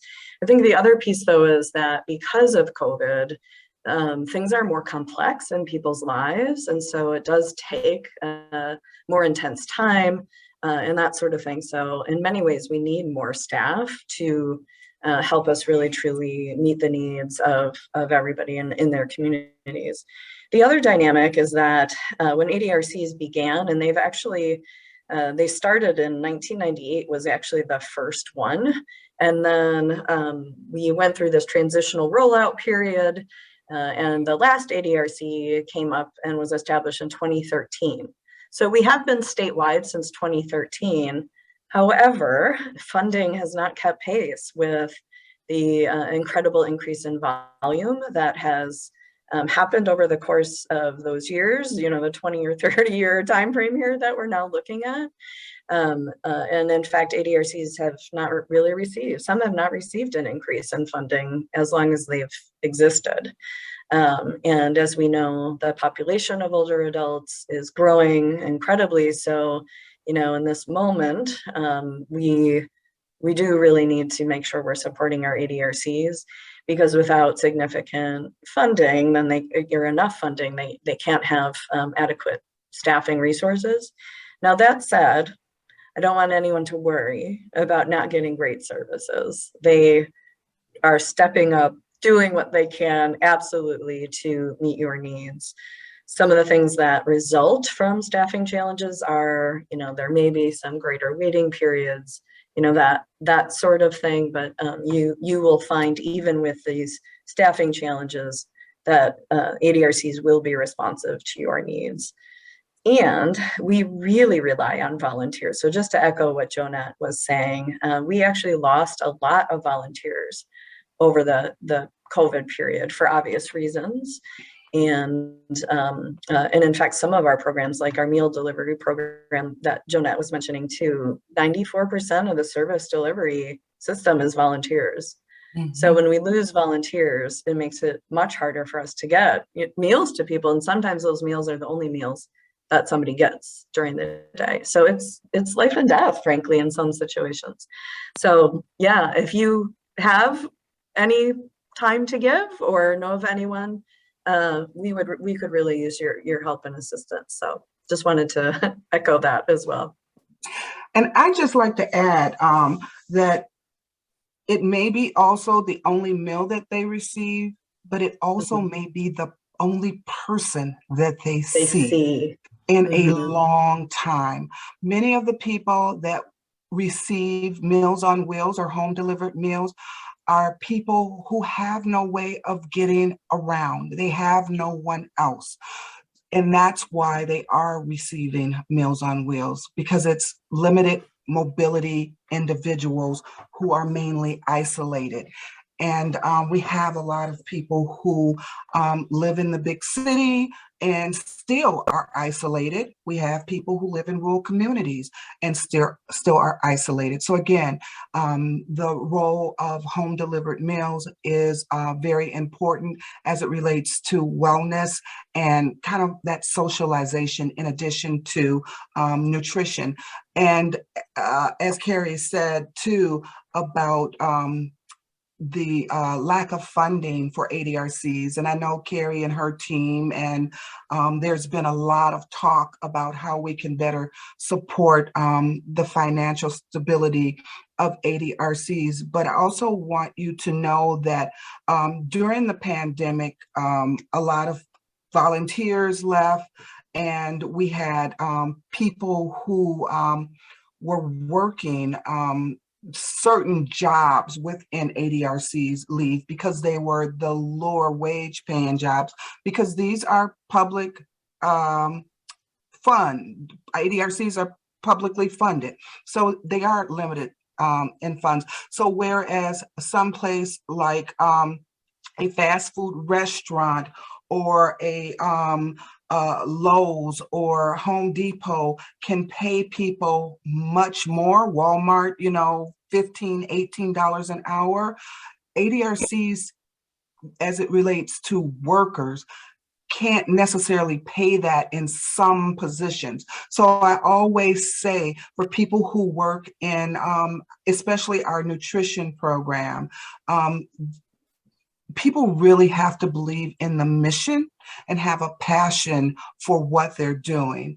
I don't think that ADRCs pay really low because they're not paying minimum wage, but they can't compete with some of those other entities that are paying way up in the double digits for those entry-level type positions. So if you're a person who has passion, and you want to volunteer, you know, you're not looking for money, you're just looking for an opportunity to serve, or if you have a person who might need or want a part-time job and you want to do it because it's just good, then please call your ADRC, check on job opportunities and volunteer opportunities. Thank you. Thank you. Our next question, I think it relates to family in other states. Are such bureaus and ADRCs in other states? Yes, and they all look a little different. So one thing that I'm proud of actually is that ADRC started in Wisconsin. And I saw in the chat, a friend from the past, Wendy Fernside, asked a question or put something in chat. So I just want to call you out, Wendy. Wendy was involved actually in helping to design the initial, you know, she put together the initial model and really helped propel ADRCs over time.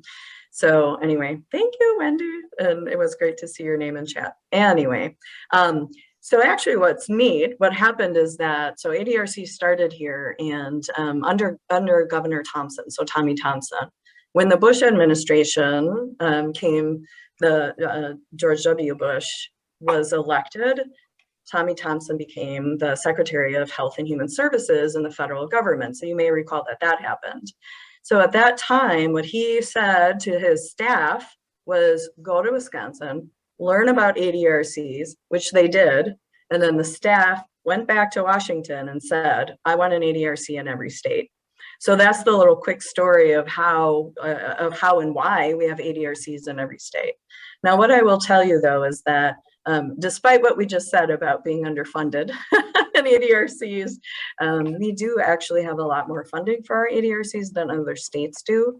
So some other states have pennies, you know, compared to what we have in the States. So you won't find as robust resources or services.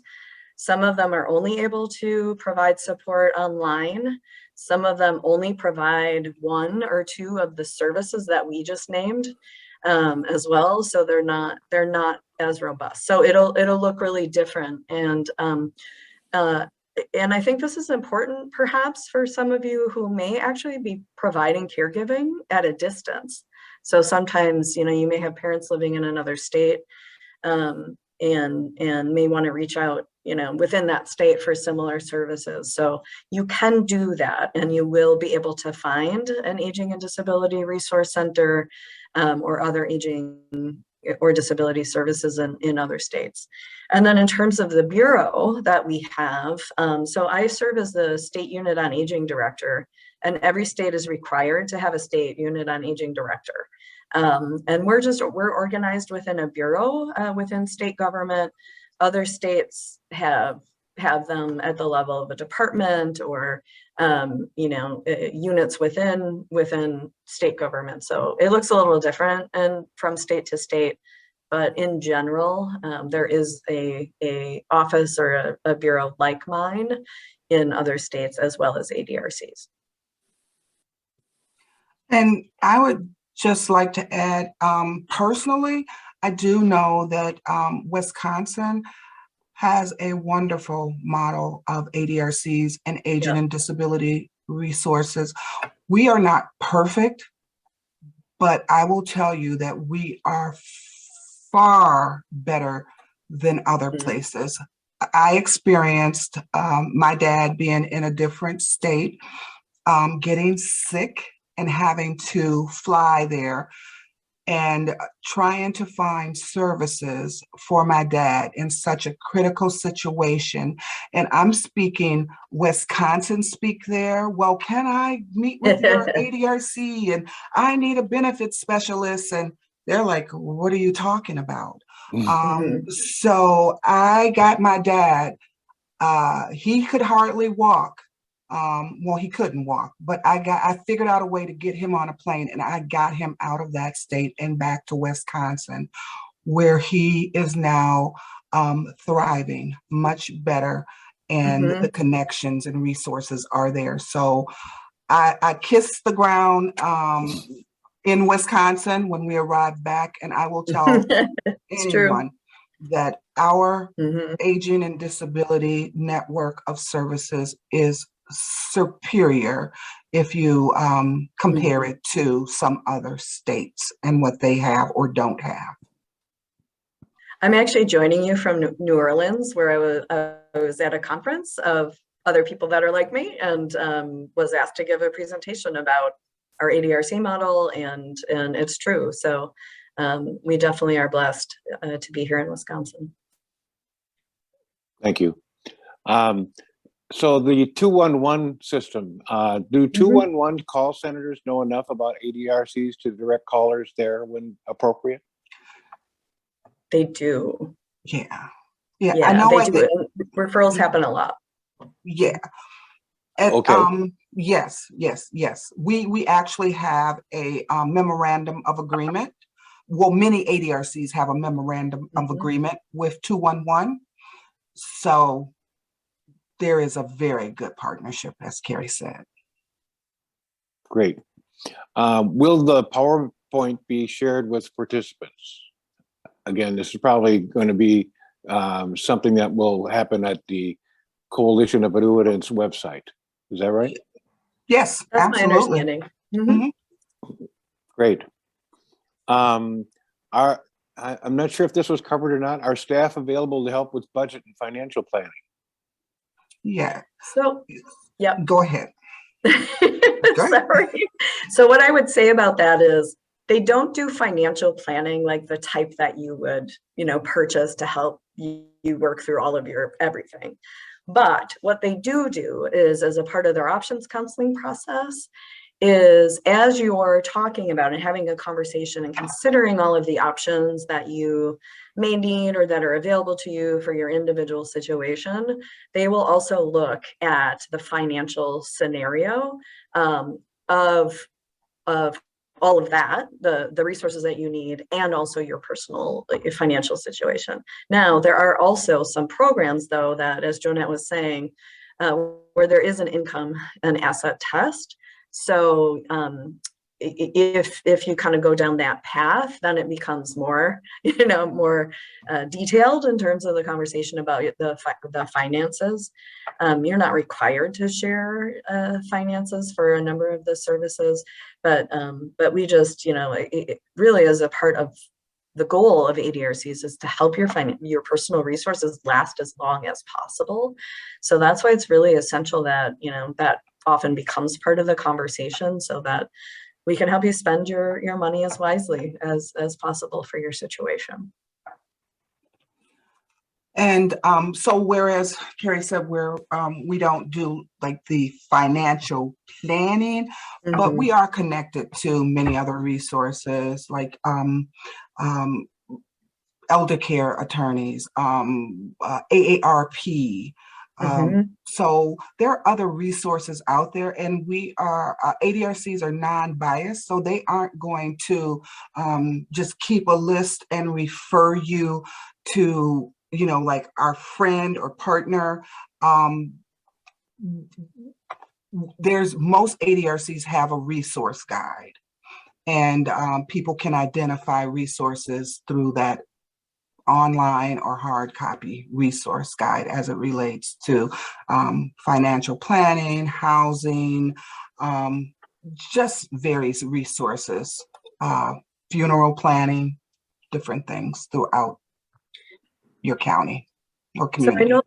yeah, so I know that this wasn't the question, but I want to go here really quickly because you just prompted this, Jonette. I Mhm. think that unbiased piece is really important. Nobody pays us to Mm-mm. be a resource that we share with others. So there are some other entities out there in the private sector that, you know, claim to be a place that you can call to learn about, you know, facilities or options related to elder care. And not to say that those aren't helpful, but people pay to be a part of their resource database. The EDRCs, it does not work that way at all. So, and in fact, it's prohibited so that they can maintain that unbiased counseling. So I think that's a real benefit as well. So you can really trust that what you're receiving, information you're receiving is motivated by nothing other than helping you and helping to meet your needs versus, you know, making profits for other organizations or for themselves. Great.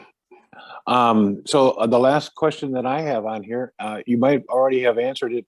Well, I know that Jonette answered it in the chat, but what are the phone numbers for ADRC and the Bureau of Oh, great.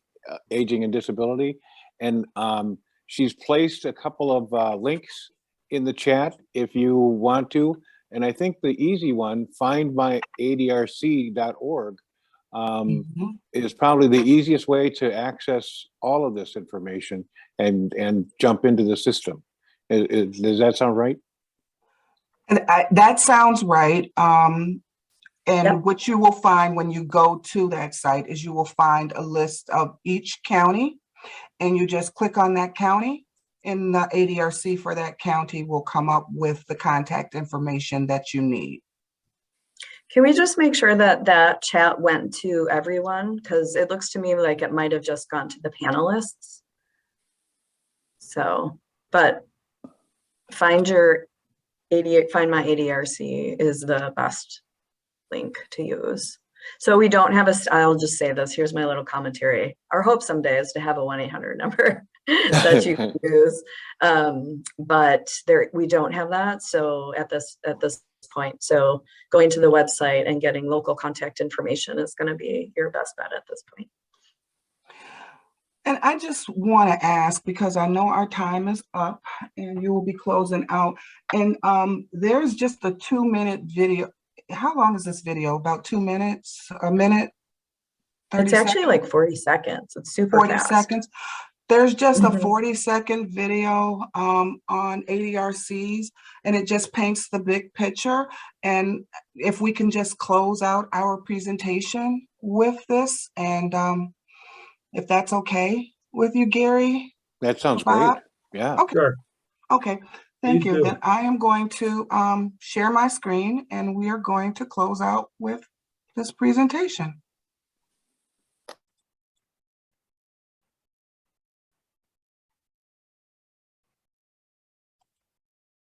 Okay. Here we go.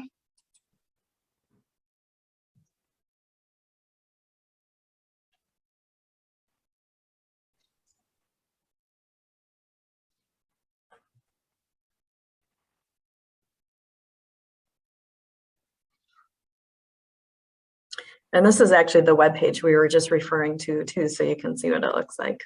Yeah. Things are just going a little slow. So I'm going to take myself off so that this will play better.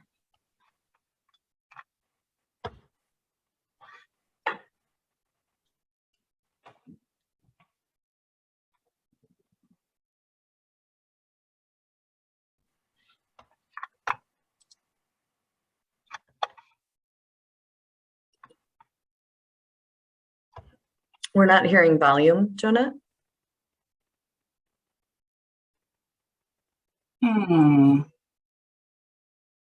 So when you go, Okay. when you go to share, you may have to actually, sorry, but you may have to take it down again.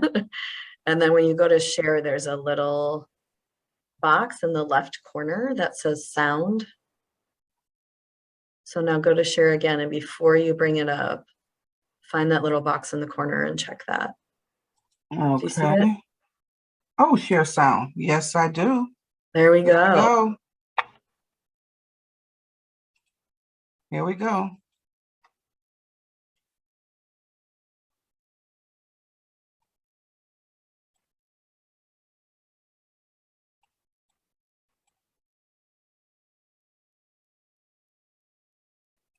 We all want a full life. One that's rich in possibilities. That lets me keep doing the things I love. And make the most of my abilities. My local Aging and Disability Resource Center helps me get there. They offer free, unbiased information and support, so older adults and people with disabilities can stay independent. And no caregiver has to go it alone.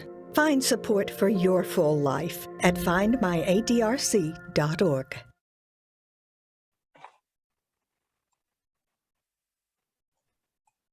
That is it. Well, great. Thank you so much. Thank you very much, both of you. The check is in the mail. Oh, thank you. Well, thank you, Carrie and Jonette. Having had an elderly parent utilize services of the ARDC, I know how valuable the assistance is. And on that note, we will end our session. Thank you all for attending this virtual Wisconsin Coalition of Annuitants annual meeting. Next part of our annual meeting will be on May 19th at 9:30 a.m. And once again, will be virtual. You will find the registration on the Wisconsin Coalition of Annuitants website, where we also find the taped recorded sessions that we presented today. Please take a moment at the end of the session to complete our brief survey. When you press the red leave button, you will be directed to the survey. Completing the survey will help with planning future informational meetings. Thank you again for attending.